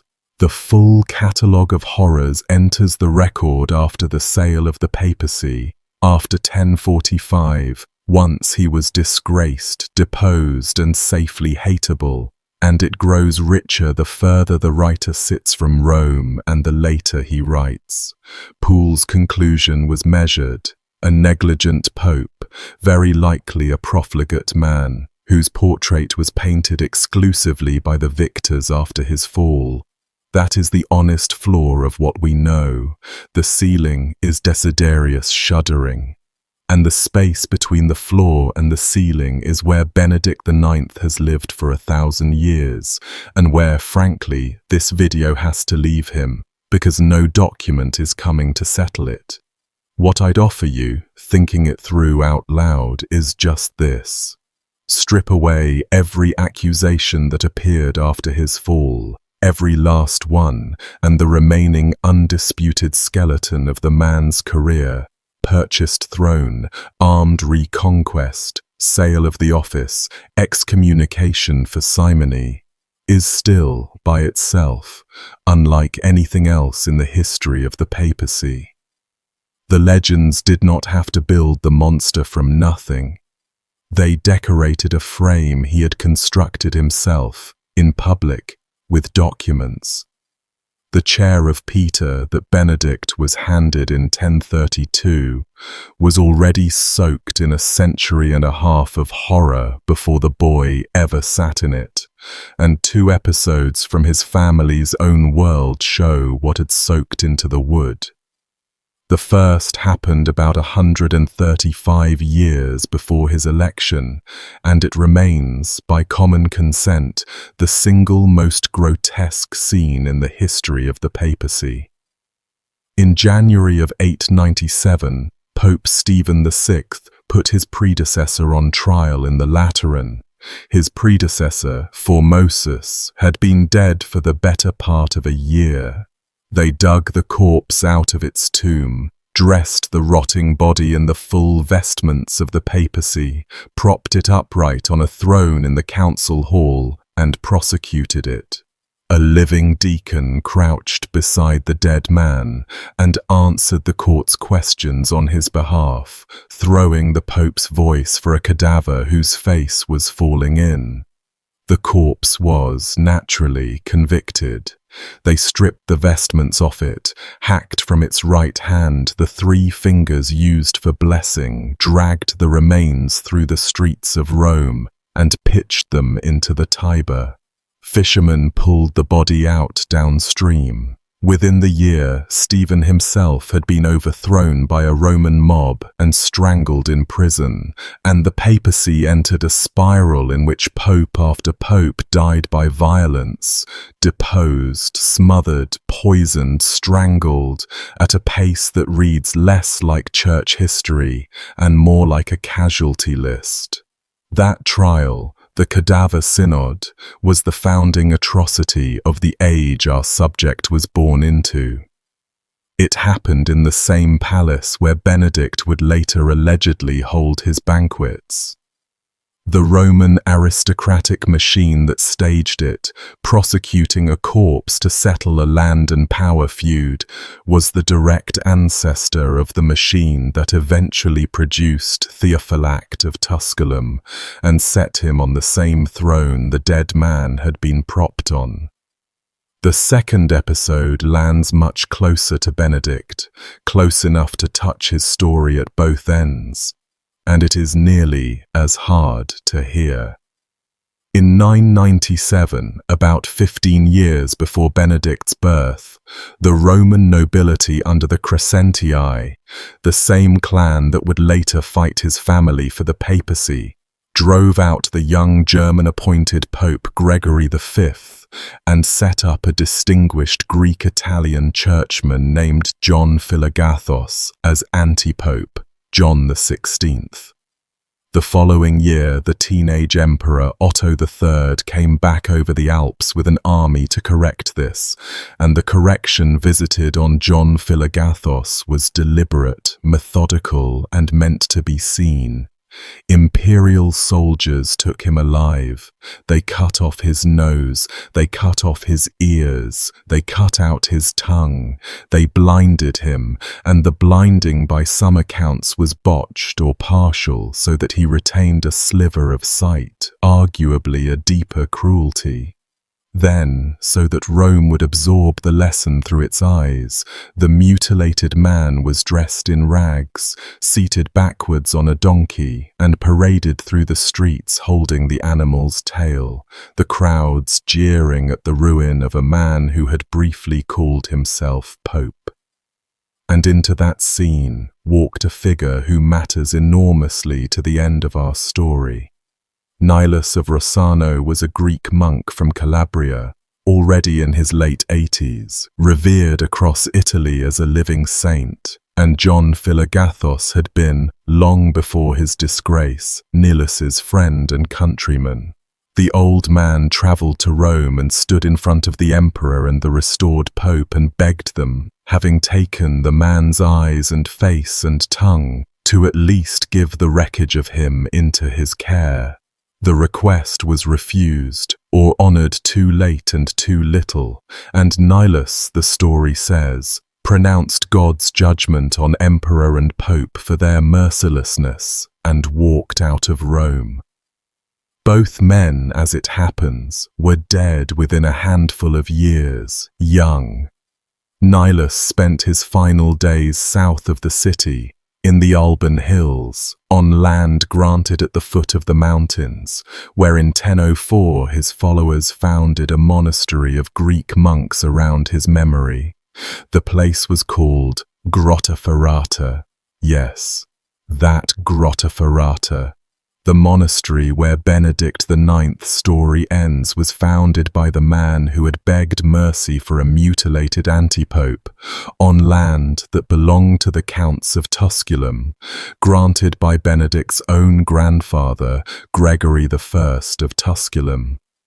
The house of penance standing ready at the end of the road was built, decades in advance, by his own family's charity, out of the aftermath of an atrocity his world considered normal governance.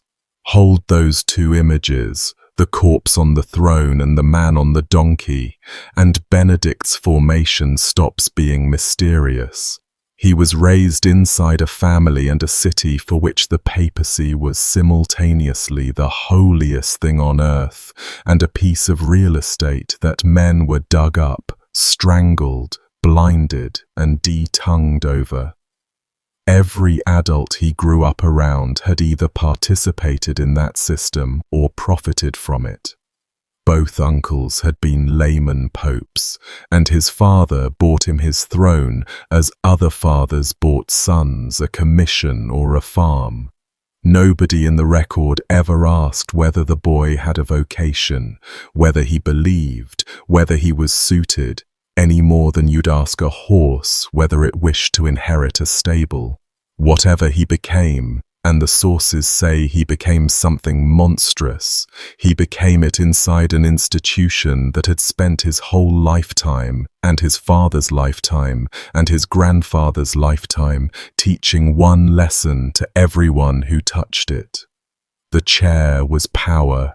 Power was taken and held with gold and iron, and God, whatever the songs said in the basilicas, did not seem to intervene. Benedict's originality, if you can call it that, was to take the lesson to its logical conclusion.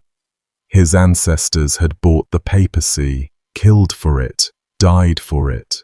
He was simply the first to notice that anything you can buy, you can also sell. None of this excuses a syllable of what the sources allege, and I want to be plain about that.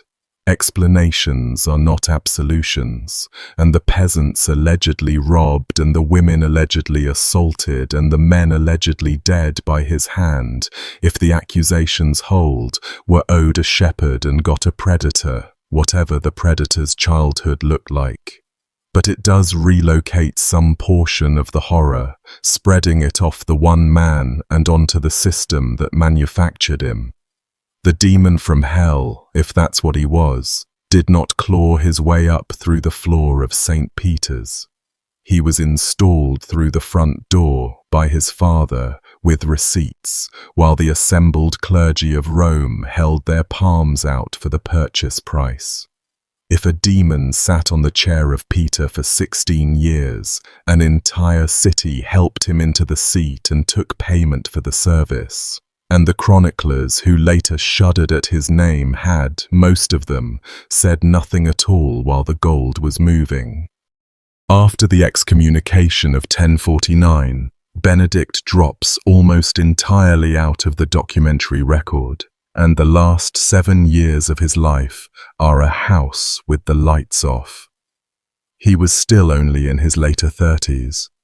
He lived, as far as anyone can tell, on the family lands in the Alban Hills, in the castles of Tusculan, an excommunicated ex-pope in internal exile 20 kilometers from the city he had ruled 3 times, close enough that on clear evenings the towers of Rome would have been visible from his walls.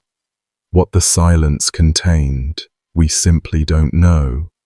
He never renounced his claim in these years, and one strand of tradition insists he never renounced it at all, styling himself the true pope in his hills until the day he died, a Napoleon on a very small Elba, watching pope after pope occupy what he considered his chair. And popes did keep passing across that view, since the office remained lethal. Damasus, 23 days, was already in the ground at Palestrina, in the hills where Benedict could practically see the grave.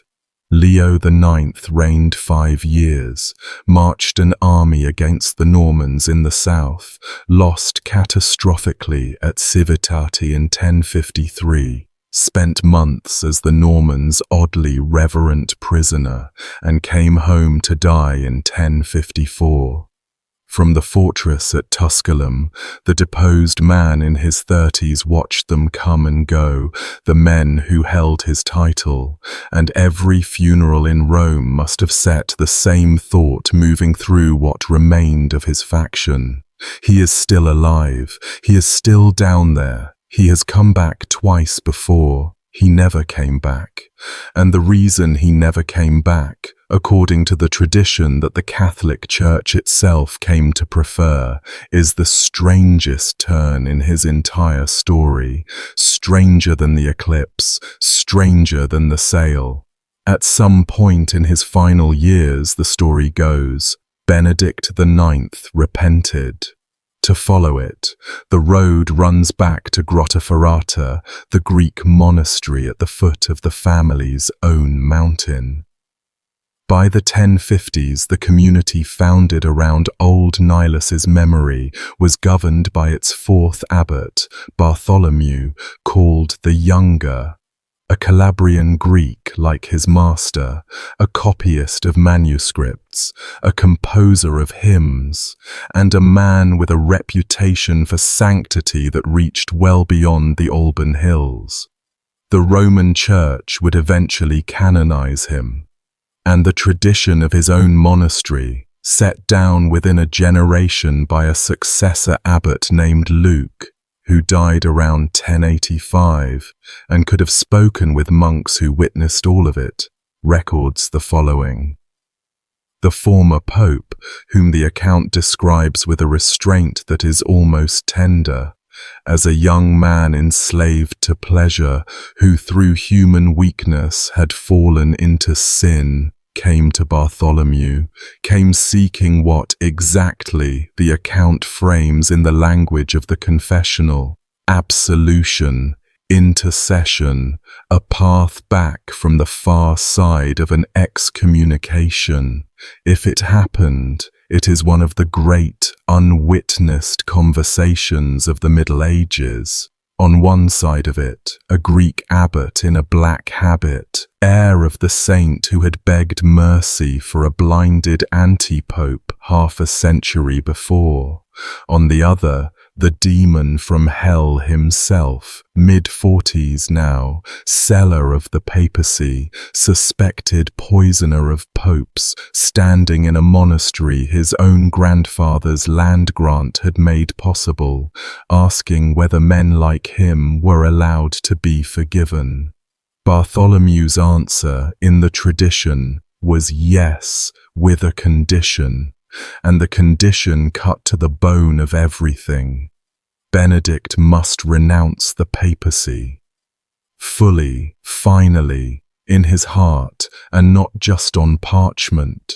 The thing he had clawed back twice with armies, the thing that had defined him since childhood, the last piece of the identity his father had bought him. Give up the chair forever, do penance, and die a monk. And the tradition says he did it.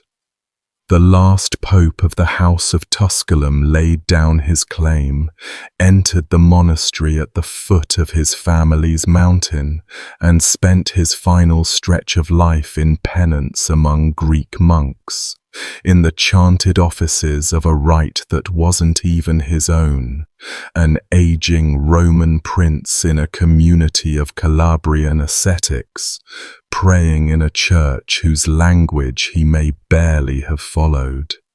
He died there, by the reckoning most modern scholarship accepts, in 1055 or the first days of 1056, somewhere around his mid-40s, and the monks buried him within their walls. The Abbey of Grottaferrata claims his grave to this day, and for centuries the monastery held one further piece of evidence for its version of the man, a physical object that visitors described seeing until as late as 1713. A painting hanging in the abbey, showing a cowled monk holding a papal tiara in his hands, in the act of presenting the crown to the Virgin Mary, giving it back, handing the whole terrible gift up and away. Beneath the figure, an inscription of one word and a numeral. Benedictus IX. I'll be honest with you. That painting does something to me that the whole rest of the story doesn't. Every other image we have of this man was made by his enemies, the bear, the demon, all the rest. This one image, a monk surrendering a crown to the Mother of God, was made by the men who buried him, the only community on earth that had anything like a kind memory of him, and it hung there for 6.5 centuries before slipping out of the record like everything else he touched. Whether it depicted history or hope, whether the monks painted what they had seen or what they had prayed for, no one can now say. Paintings are not evidence of the heart, but somebody at Grottaferrata believed strongly enough to commission it and keep it on a wall for hundreds of years, that the worst man ever to hold the papacy had ended his life by giving it back. Now for the other tradition, since the record genuinely forks here. A separate line of sources maintains that Benedict never repented anything, that he pressed his claim to the papacy for years after 1048 and died as he had lived, unreconciled, with dates offered as late as 1065 and even beyond. In that version, the Grottaferrata story is the pious spin of a monastery that ended up with a notorious body and needed a holy explanation for it, the medieval equivalent of laundering a reputation post-mortem, and the painting is the advertisement rather than the receipt. The two traditions cannot both be true, and each has exactly the bias you'd expect. Hostile sources preferring the unrepentant ending, the burial community preferring the redeemed one. The old Catholic encyclopedia, No Friend to Benedict, weighed the two and came down cautiously on the side of the penitent death at Grottaferrata, noting the monastery's early and consistent testimony and adding one more weight to the scale. By some accounts, Leo IX, before his own death in 1054, lifted the excommunication. If that's right, then the Church's sentence on Benedict was unsealed while he still breathed. and the door he'd slammed on himself in 1049 was opened again from the inside by the holiest pope of the age, in time for a man in a monastery to walk through it. You can choose the ending you find more plausible. The bones, either way, are at Grotta Ferrata, under the floor of a Greek abbey in the Alban Hills, about a half-hour's drive from St. Peter's, and the monks still know whose they are. If the tradition is right, his last months followed the Byzantine monastic day, and for this particular man that existence would have been its own reckoning. The horarium of a Greek house like Grotta Ferrata was built around the night. Monks rose in darkness, hours before dawn, for orthros, long stretches of standing prayer in a cold church by lamplight, psalm after psalm in Greek. The diet ran to bread, vegetables, and fasting seasons that stripped even that back. Obedience was total, silence extensive, and a penitent of Benedict's magnitude would by custom have been given a heavier rule than anyone, prostrations by the dozen or the 100 in a session. Full body, forehead meeting the stone floor, longer fasts, extra hours of the night offices, his penance calibrated to his sins by the abbot who had taken his confession. Now recall who this was. A man raised in fortress luxury, accused all his life of an appetite that a future pope said made him shudder. A man whose alleged banquets and beds were the scandal of Europe, ending his days on bread and prostrations in a foreign language liturgy, his knees and forehead meeting the pavement of a church built by his family's tenants, over and over, in the dark before dawn. Medieval penance worked on the body first, a physical technology for grinding a self down to something God could work with. And if Benedict IX actually submitted to it, then his last winter contained more bodily hardship than the previous 40 years combined, all of it voluntary, all of it aimed at outrunning the sentence his own legend was already writing for him. The monks would have called that mercy. His former dinner guests would have called it a punishment beyond anything the emperor ever devised. Both would have been describing the same cold floor. One more piece of timing sits quietly in the record, and I've never seen anyone make much of it, so consider this a small gift from the research pile. If the Grotta Ferrata dating is right, and Benedict died around the turn of 1055 into 1056, then he and the emperor who destroyed him left the world in the same 12-month. Henry III, the iron young king who had swept 3 popes off the board at Sutri, died in October 1056, not yet 40, his reforming empire passing to a 6-year-old son. The two great antagonists of the drama, the Pope who disgraced the office and the Emperor who avenged it, both gone within months of each other, both barely middle-aged, while the actual future belonged to a short Roman monk neither of them had paid much attention to, who was at that moment steadily climbing the ranks of the papal household. His turn is coming. The generation of Sutri was clearing the stage with remarkable speed. Gregory VI had died in his Cologne exile back in 1047, the godfather who bought the office to save it, never seeing Italy again. Sylvester III, the 49-day pope, had returned to being plain Bishop John of Sabina and, in one of history's small mercies or small jokes, seems simply to have carried on in that job, signing documents into the 1060s by some evidence. the only one of the three popes of 1046 to die of nothing in particular, in his own bed, in his own hills. Of the whole cast, the man with the mildest ambitions got the gentlest ending, and no lesson comes attached. The family, though, the family did not go quietly, and the Tusculani gave the story one last convulsion that ties everything together. In the spring of 1058, 2 years and a bit after Benedict's death, the reforming Pope Stephen IX died, and the old Roman aristocracy, sensing the reformers momentarily headless, executed one final papal heist in the classic style. In a night operation, with bought crowds and armed retainers, they seized the city and enthroned a pope of their own choosing.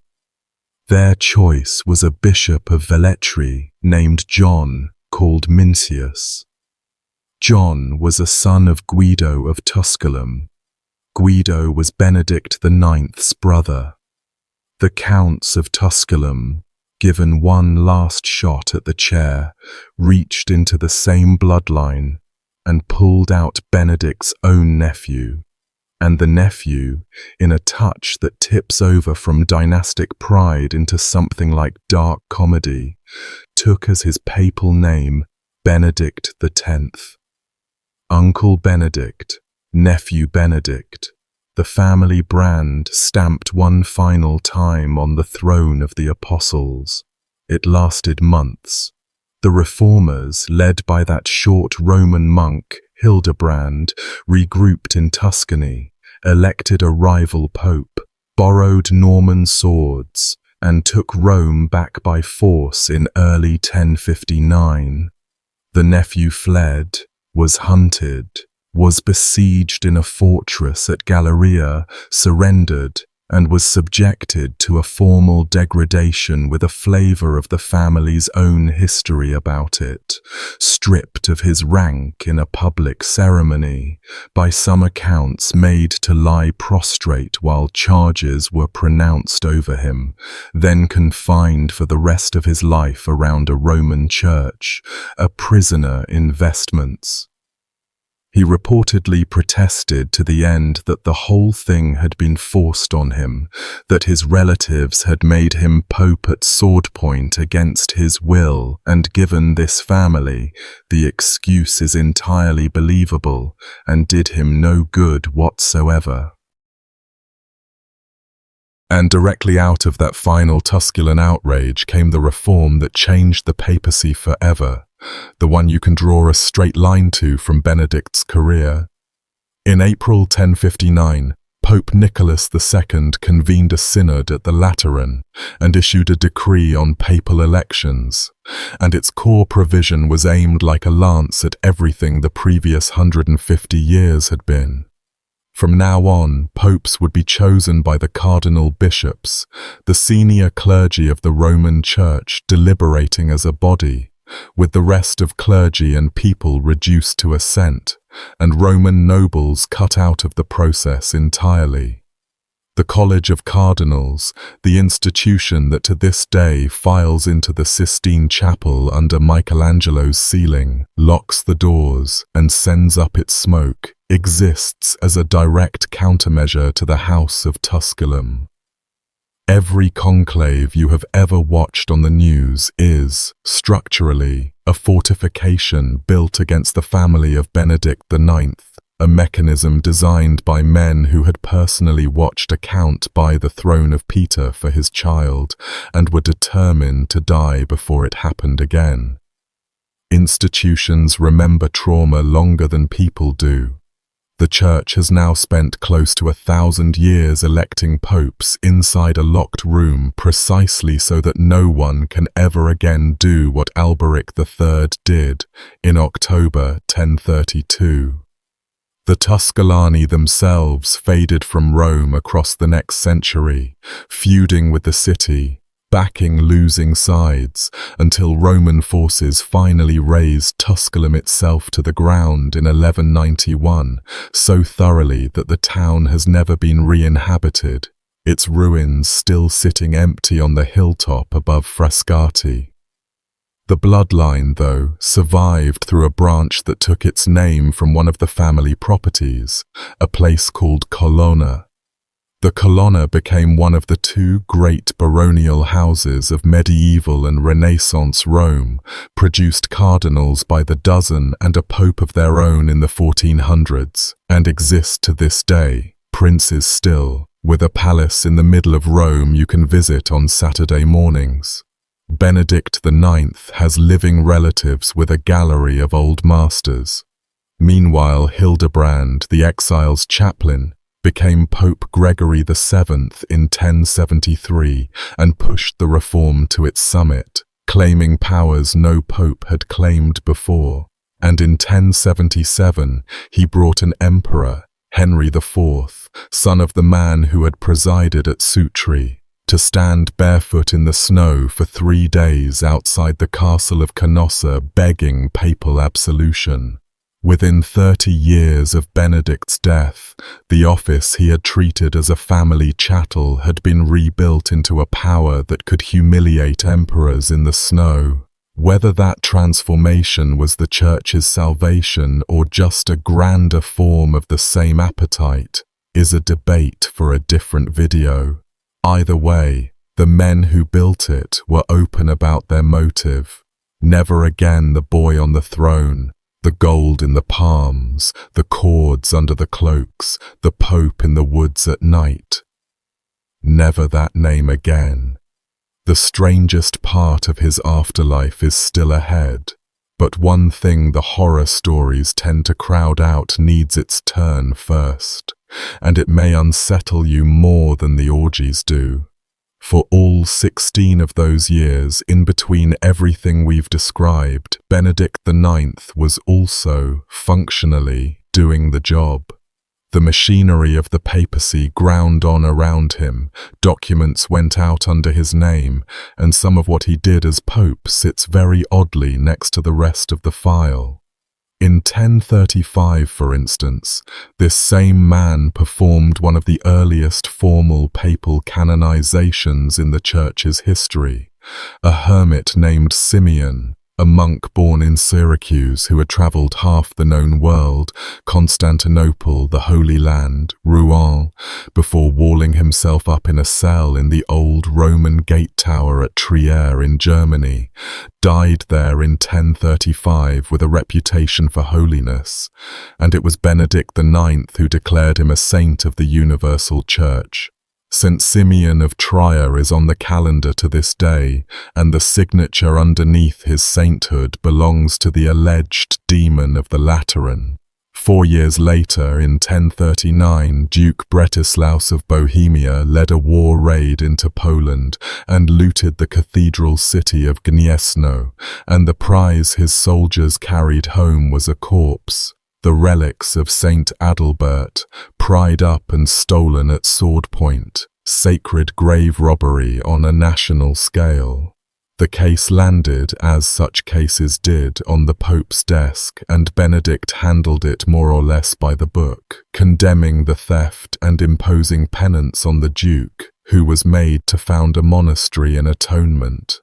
Go through those files with no names attached, and you'd see an ordinary 11th century pontificate, saints canonized, dukes disciplined, privileges confirmed for monasteries, the paper river of the medieval church flowing along its usual bed, which raises a question that medieval people themselves lay awake on, and that gives this whole story a theological shiver beyond the murders and the orgies.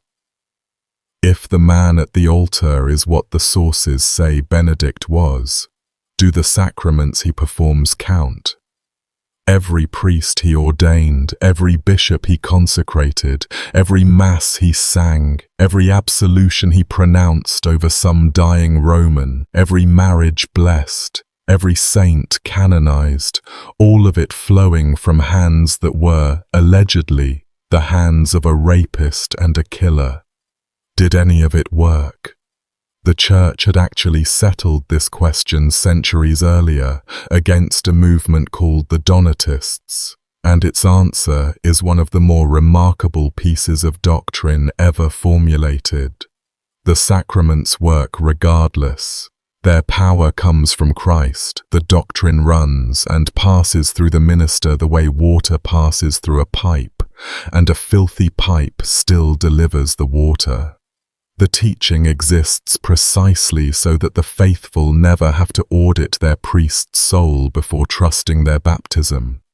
But doctrine printed in a book and doctrine lived in a pew are different weights to carry, and spare a thought for the ordinary Romans of the 1030s, kneeling at the rail in the Lateran, watching those particular hands lift the host, knowing everything the whole city knew, and having to believe, having to make themselves believe, that grace was passing through that pipe.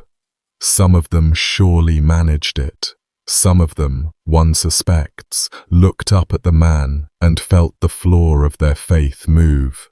The reformers understood this perfectly, and it fueled their fury more than any single crime did. Damien's writing pulses with it. Souls were the stakes. A poisoned well doesn't just disgust. It makes people afraid to drink, and Benedict sat for 16 years at the wellhead of Western Christendom. His pontificate leaves one more administrative ghost, a small absurdity with his family's fingerprints on it that survives inside the papal name list to this day. Official Catholic reckoning treats Benedict's 3 reigns as 3 genuine pontificates of one genuine pope, making him the only man to appear on the list more than once, and the sequence around him is a canon lawyer's migraine.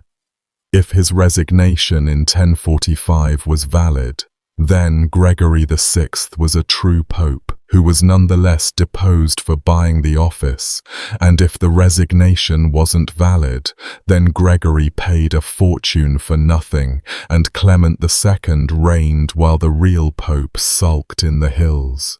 The Church, wisely, has never fully untangled it and lists all of them. Then his nephew added the bug in the numbering. When the reformers crushed Benedict X in 1059, they ruled his election invalid, making him an anti-pope, but the number 10 had already been used, and rather than reuse it, the Church just carried on counting from there. Every subsequent Pope Benedict, the 11th, the 12th, all the way to Benedict XVI, who resigned in 2013, has borne a number 1 higher than the true count of legitimate Benedicts.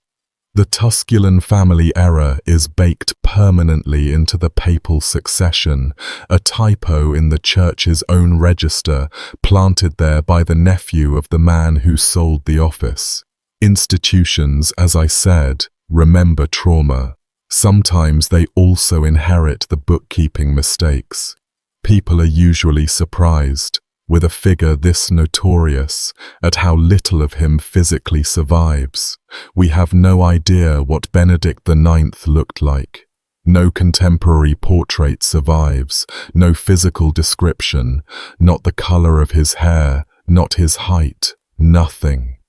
The images you'll find attached to his name online, the sour-faced engravings, the imagined miniatures, were all invented centuries later by artists working from nothing but the reputation, drawing the character rather than the man. We don't have his voice either. Popes of this era issued documents, and a handful of bulls and privileges with his name on them survive, formulaic Latin ground out by chancery clerks, but nothing personal, no letter where the actual human being flickers through, no recorded remark, no anecdote of him saying anything at all. 16 years at the center of the Western world and not one sentence of his own comes down to us. Every word ever put in his mouth, from the chronicles to the ghost story we started with, was written by someone else, most of them enemies. His name, for what small poetry this offers, was worth something once. Theophylact, the name he was born with, the name of his great-great-grandfather who founded the dynasty, is Greek, and it means guarded by God. The family had been recycling it for a century as a statement of ownership over Rome, and the boy who carried it last into the papacy ended up, if the darker sources are right, about as far from its meaning as a human being can travel. The centuries that followed sorted him without hesitation.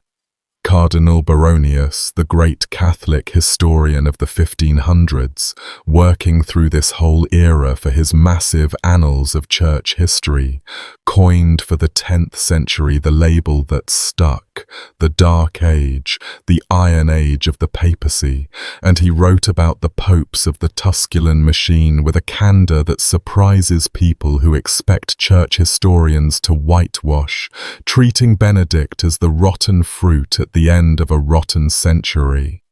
Gregorovius, in the 1800s, gave him the demon sentence we opened with.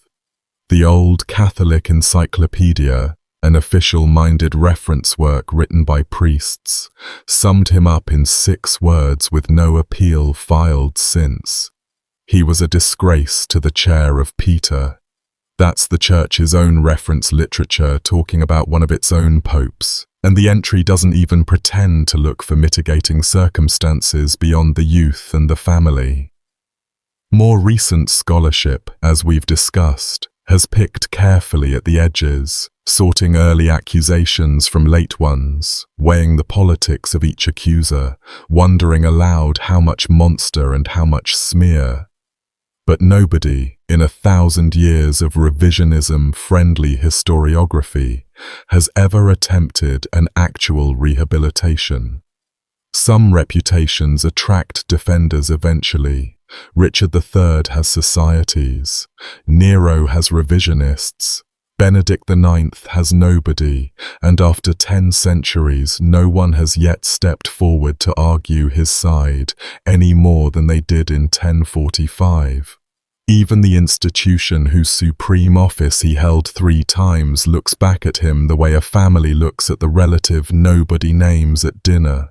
His career also left the Church a legal inheritance nobody thanks him for, and it surfaced again very recently, within most of our lifetimes. Benedict IX is one of the founding cases in the canon law of papal resignation. Before him, the question of whether a pope could resign at all was mostly theoretical fog, since a pope answered to no earthly superior, and resignation normally means handing your office back to whoever gave it to you.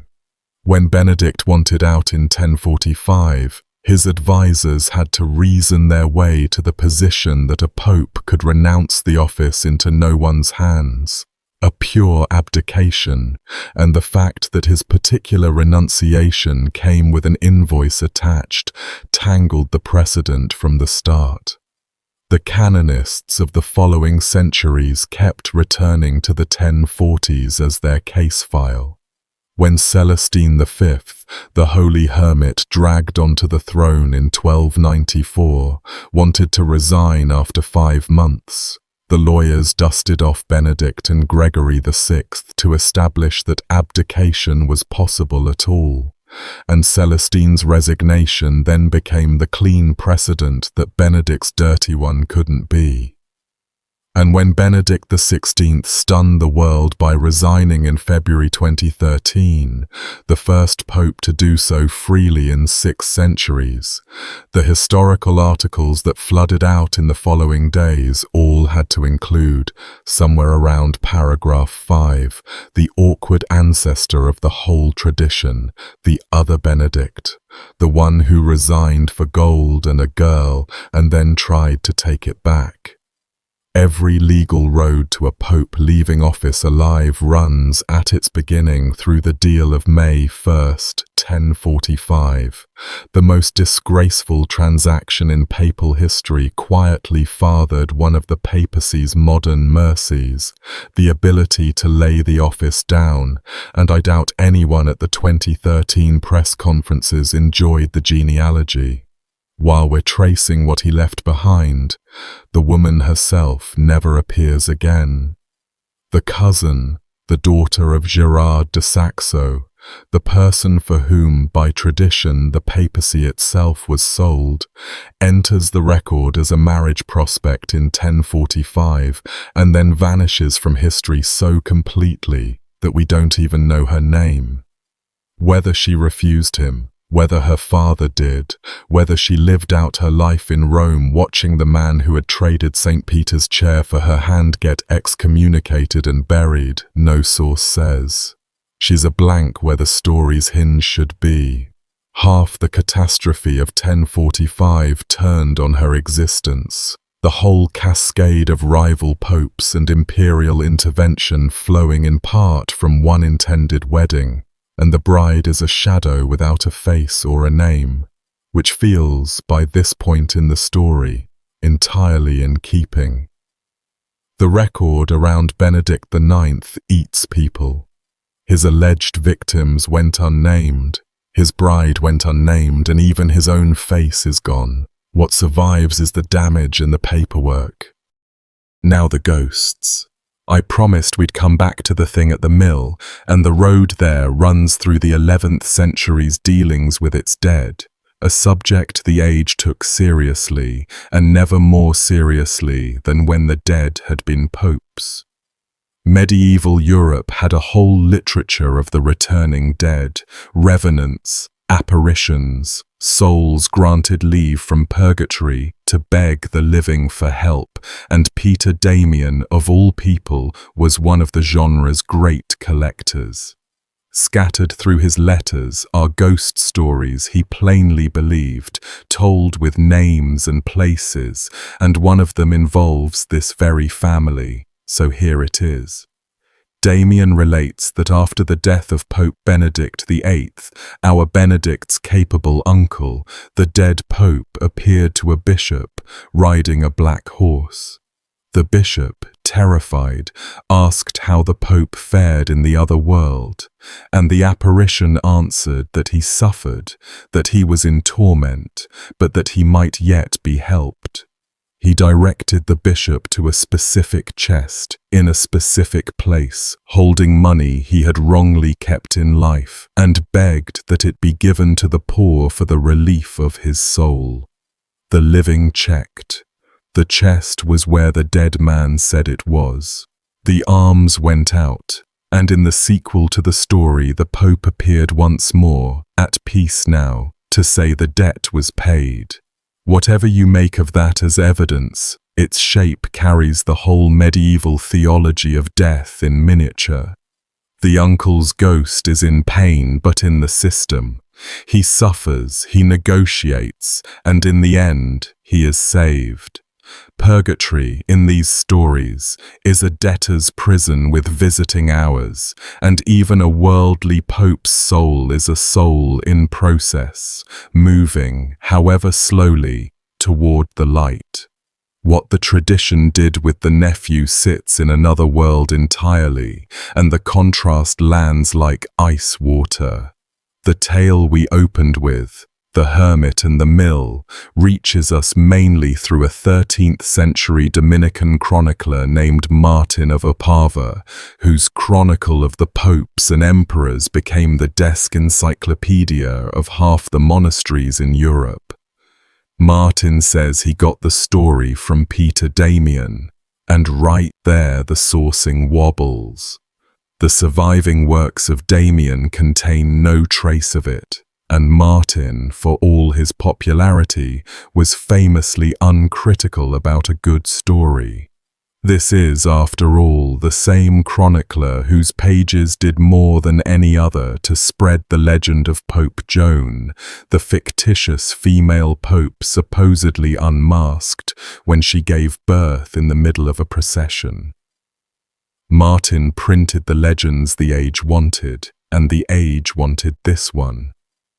In his telling, and in the versions that grew from it, a hermit outside Rome encounters a monstrous creature by a mill, its body a bear's, its head and tail a donkey's, and the thing declares itself to be Benedict, once Pope. Asked why he walks the earth in such a form, the monster gives the answer that every copyist for 4 centuries seems to have relished setting down. I appear in this shape because I lived without shape. I lived like a beast, and so like a beast I remain. A 17th century English collection of apparition stories, compiled by a writer named Thomas Bromhall in 1658, renders the creature's confession with a bluntness that has real power even at 4 centuries distance, the dead pope explaining that he wanders so because when he was pope he lived without law and without God, and had defiled the chair of Rome with all manner of vileness. Bromhall's book, I should say, was an anti-Catholic polemic assembled in Protestant England precisely to embarrass Rome, so the story reaches us through 2 layers of people delighted to repeat it. Provenance noted. The image doesn't care about provenance. The image has outlived every fact in this video. What the legend actually claims, next to the uncle's black horse, is far bleaker. The uncle suffers in purgatory and is rescued by alms. The nephew stands outside the system altogether. No mass can be said for a thing at a mill. He has been demoted out of humanity itself, sentenced to wander in a stitched-together animal body, and the body is a bestiary lesson for anyone raised on medieval animal law. The bear standing for savage appetite, for gluttony and lust, the ass for stupidity, obstinacy, the refusal to know God. His crimes, in the legend's grammar, have been printed onto his flesh, the way the mutilation of poor John Philogathos printed his defeat onto his face, except this mutilation was performed by the moral order of the universe, and it does not heal and it does not end. No version of the story includes a request for prayers or a chest of coins to hand out. The hermit is asked only to witness. Rome, or at least the storytelling centuries, had reached its decision about Benedict IX. His uncle got purgatory, his victims got heaven, presumably. He got the road, and the dark, and the shape of what he had been inside all along, forever. Medieval popular justice, having failed to strangle him at the altar or hold him deposed, sentenced him after death to the one punishment it found proportionate, exile from the human form. And yet, and this is what I find quietly astonishing about his afterlife, that is not the only ending in circulation, and it never has been.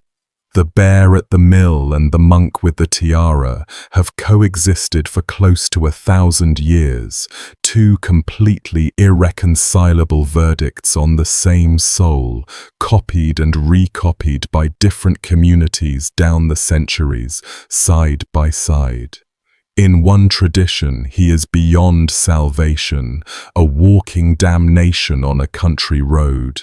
In the other, he is proof that no one is beyond it, the worst man of his age dying in a habit at Grotta Ferrata with an abbot's absolution on him and his crown handed back to the Mother of God.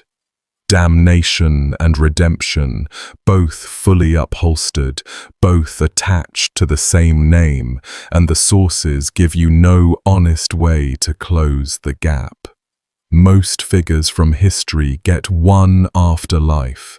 Benedict IX, the man who held the papacy 3 times, got 2, running in parallel forever, and depending on which manuscript a medieval reader happened to open, he was either the Church's blackest cautionary tale or its most extreme proof of mercy. I've turned this over for a long while preparing this video, and I'll just tell you where I land for whatever a narrator's opinion is worth, and you're free to throw it out. I don't think the 2 stories are really in conflict. I think they're the same story told by the 2 halves of the medieval mind, the half that needed monsters punished and the half that needed no sinner lost. And Benedict was simply the most extreme test case either half ever got its hands on. The man himself, whoever he actually was underneath 16 years of other people's ink, slipped out between the 2 legends and was gone. You can still walk almost every location in this story, and the way each one has weathered the 1,000 years says something. Start at the top, on the hill. Tusculan today is an archaeological park above the town of Frascati, and it is one of the very few places in Italy where a whole city was killed and never came back. After the Romans finally demolished it in 1191, the hilltop stayed empty, and what's up there now, among the pines, is a small Roman theatre with weeds in the seats, stretches of ancient paving, the outline of foundations, and a view that explains everything. From the summit you can see Rome spread across the plain below, the dome of St. Peter's visible on a clear day, close enough to covet. Benedict's family looked down at the city from this exact vantage for 100 years the way a hawk looks at a field. The fortress the boy grew up in, the walls he retreated behind after every expulsion, the halls where the sale of the papacy was presumably discussed over dinner, all of it is under the grass now, unexcavated or gone, and the site gets a fraction of the visitors that any second-rank Roman ruin gets. The dynasty that owned the papacy for a generation doesn't even rate a gift shop. Down in the city, the buildings themselves have shuffled out from under the story. The St. Peter's, you know, the one in every photograph, is not the basilica where the assassins waited with their cords in 1033. The ancient basilica, Constantine's, the one Benedict was proclaimed in and the eclipse darkened, stood for another 5 centuries after him, sagging and cracking, until the Renaissance popes demolished it entirely and raised the current church over its footprint.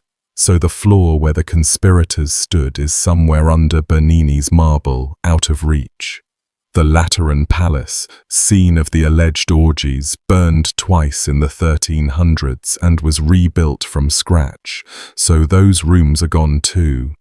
Castel Sant'Angelo, where the rebels of 1044 dug in, still stands, of course, being nearly indestructible, and the Tiber still runs between the banks the 2 factions killed each other across. Though you'd never guess, watching the tour boats, that the river once had a January battle line drawn across it over the ownership of the Vicar of Christ.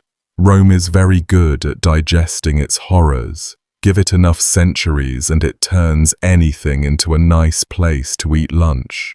Grottaferrata is the exception, and it's the right one. The Abbey St. Nilas's followers, founded in 1004, is still there, still functioning and still Greek, a working monastery of Byzantine Rite monks that has now operated continuously for more than 1,000 years, making it, by most reckonings, the last surviving house of its tradition from before the Great Schism split Eastern and Western Christianity, a living fossil of the undivided church.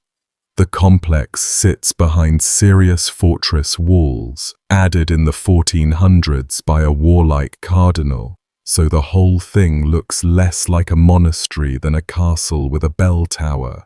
And inside, the church glows with gold-ground mosaics and a famous icon of the Virgin. The monks still sing the old Greek liturgy. The community celebrated its millennium in 2004. You can visit. The abbey sits at the edge of the modern town, ringed by its moat and bastions. And on Sunday mornings the liturgy is still sung in Greek under the mosaics, open to anyone who walks in off the street. Most visitors come for the icon or the architecture and leave without ever hearing the name of the most notorious man in the building's long history, and the monks, after 1,000 years of keeping his grave, seem entirely at peace with that arrangement. And somewhere within those walls, in a grave whose exact spot is no longer marked with certainty, lies whatever remains of Theophylact of Tusculan, 3 times Pope of the Roman Church, taken in at the end, if the abbey's own tradition holds, by the spiritual descendants of the gentlest man his terrible world ever produced. Of every building in this story, the one that survived intact, functioning, unburned and undemolished across the entire millennium is the House of Penance. Make of that whatever you like. I know what the monks would make of it. His grave gets no pilgrims. Down the hill in Rome, tourists queue for hours to file past the tombs of the popes under St. Peter's, the good ones and the forgettable ones and the merely lucky ones. And 20 kilometers away, the only man who ever held that office 3 times lies unvisited in a Greek abbey that most guidebooks give a paragraph. No cult ever formed around him, obviously, and the black legend never turned into tourism either. Nothing marks the spot for the curious. The church never formally struck him from the list of popes, so he remains, officially, a legitimate successor of St. Peter, all 3 times, his portrait medallion included in the long papal frieze at the Basilica of St. Paul outside the walls, an invented face in a row of invented faces, hanging there between his uncles and his godfathers. If you ever find yourself in that basilica, look for him. Benedictus IX, a made-up young face rendered in mosaic, gazing out over the tourists with the others as though he belonged there, as though the frieze itself weren't quietly performing the church's final verdict on him, keeping him in the row because the record demands it, and keeping him anonymous in that long crowd of faces because nothing else is bearable. The last hard fact in the record is a date and a place.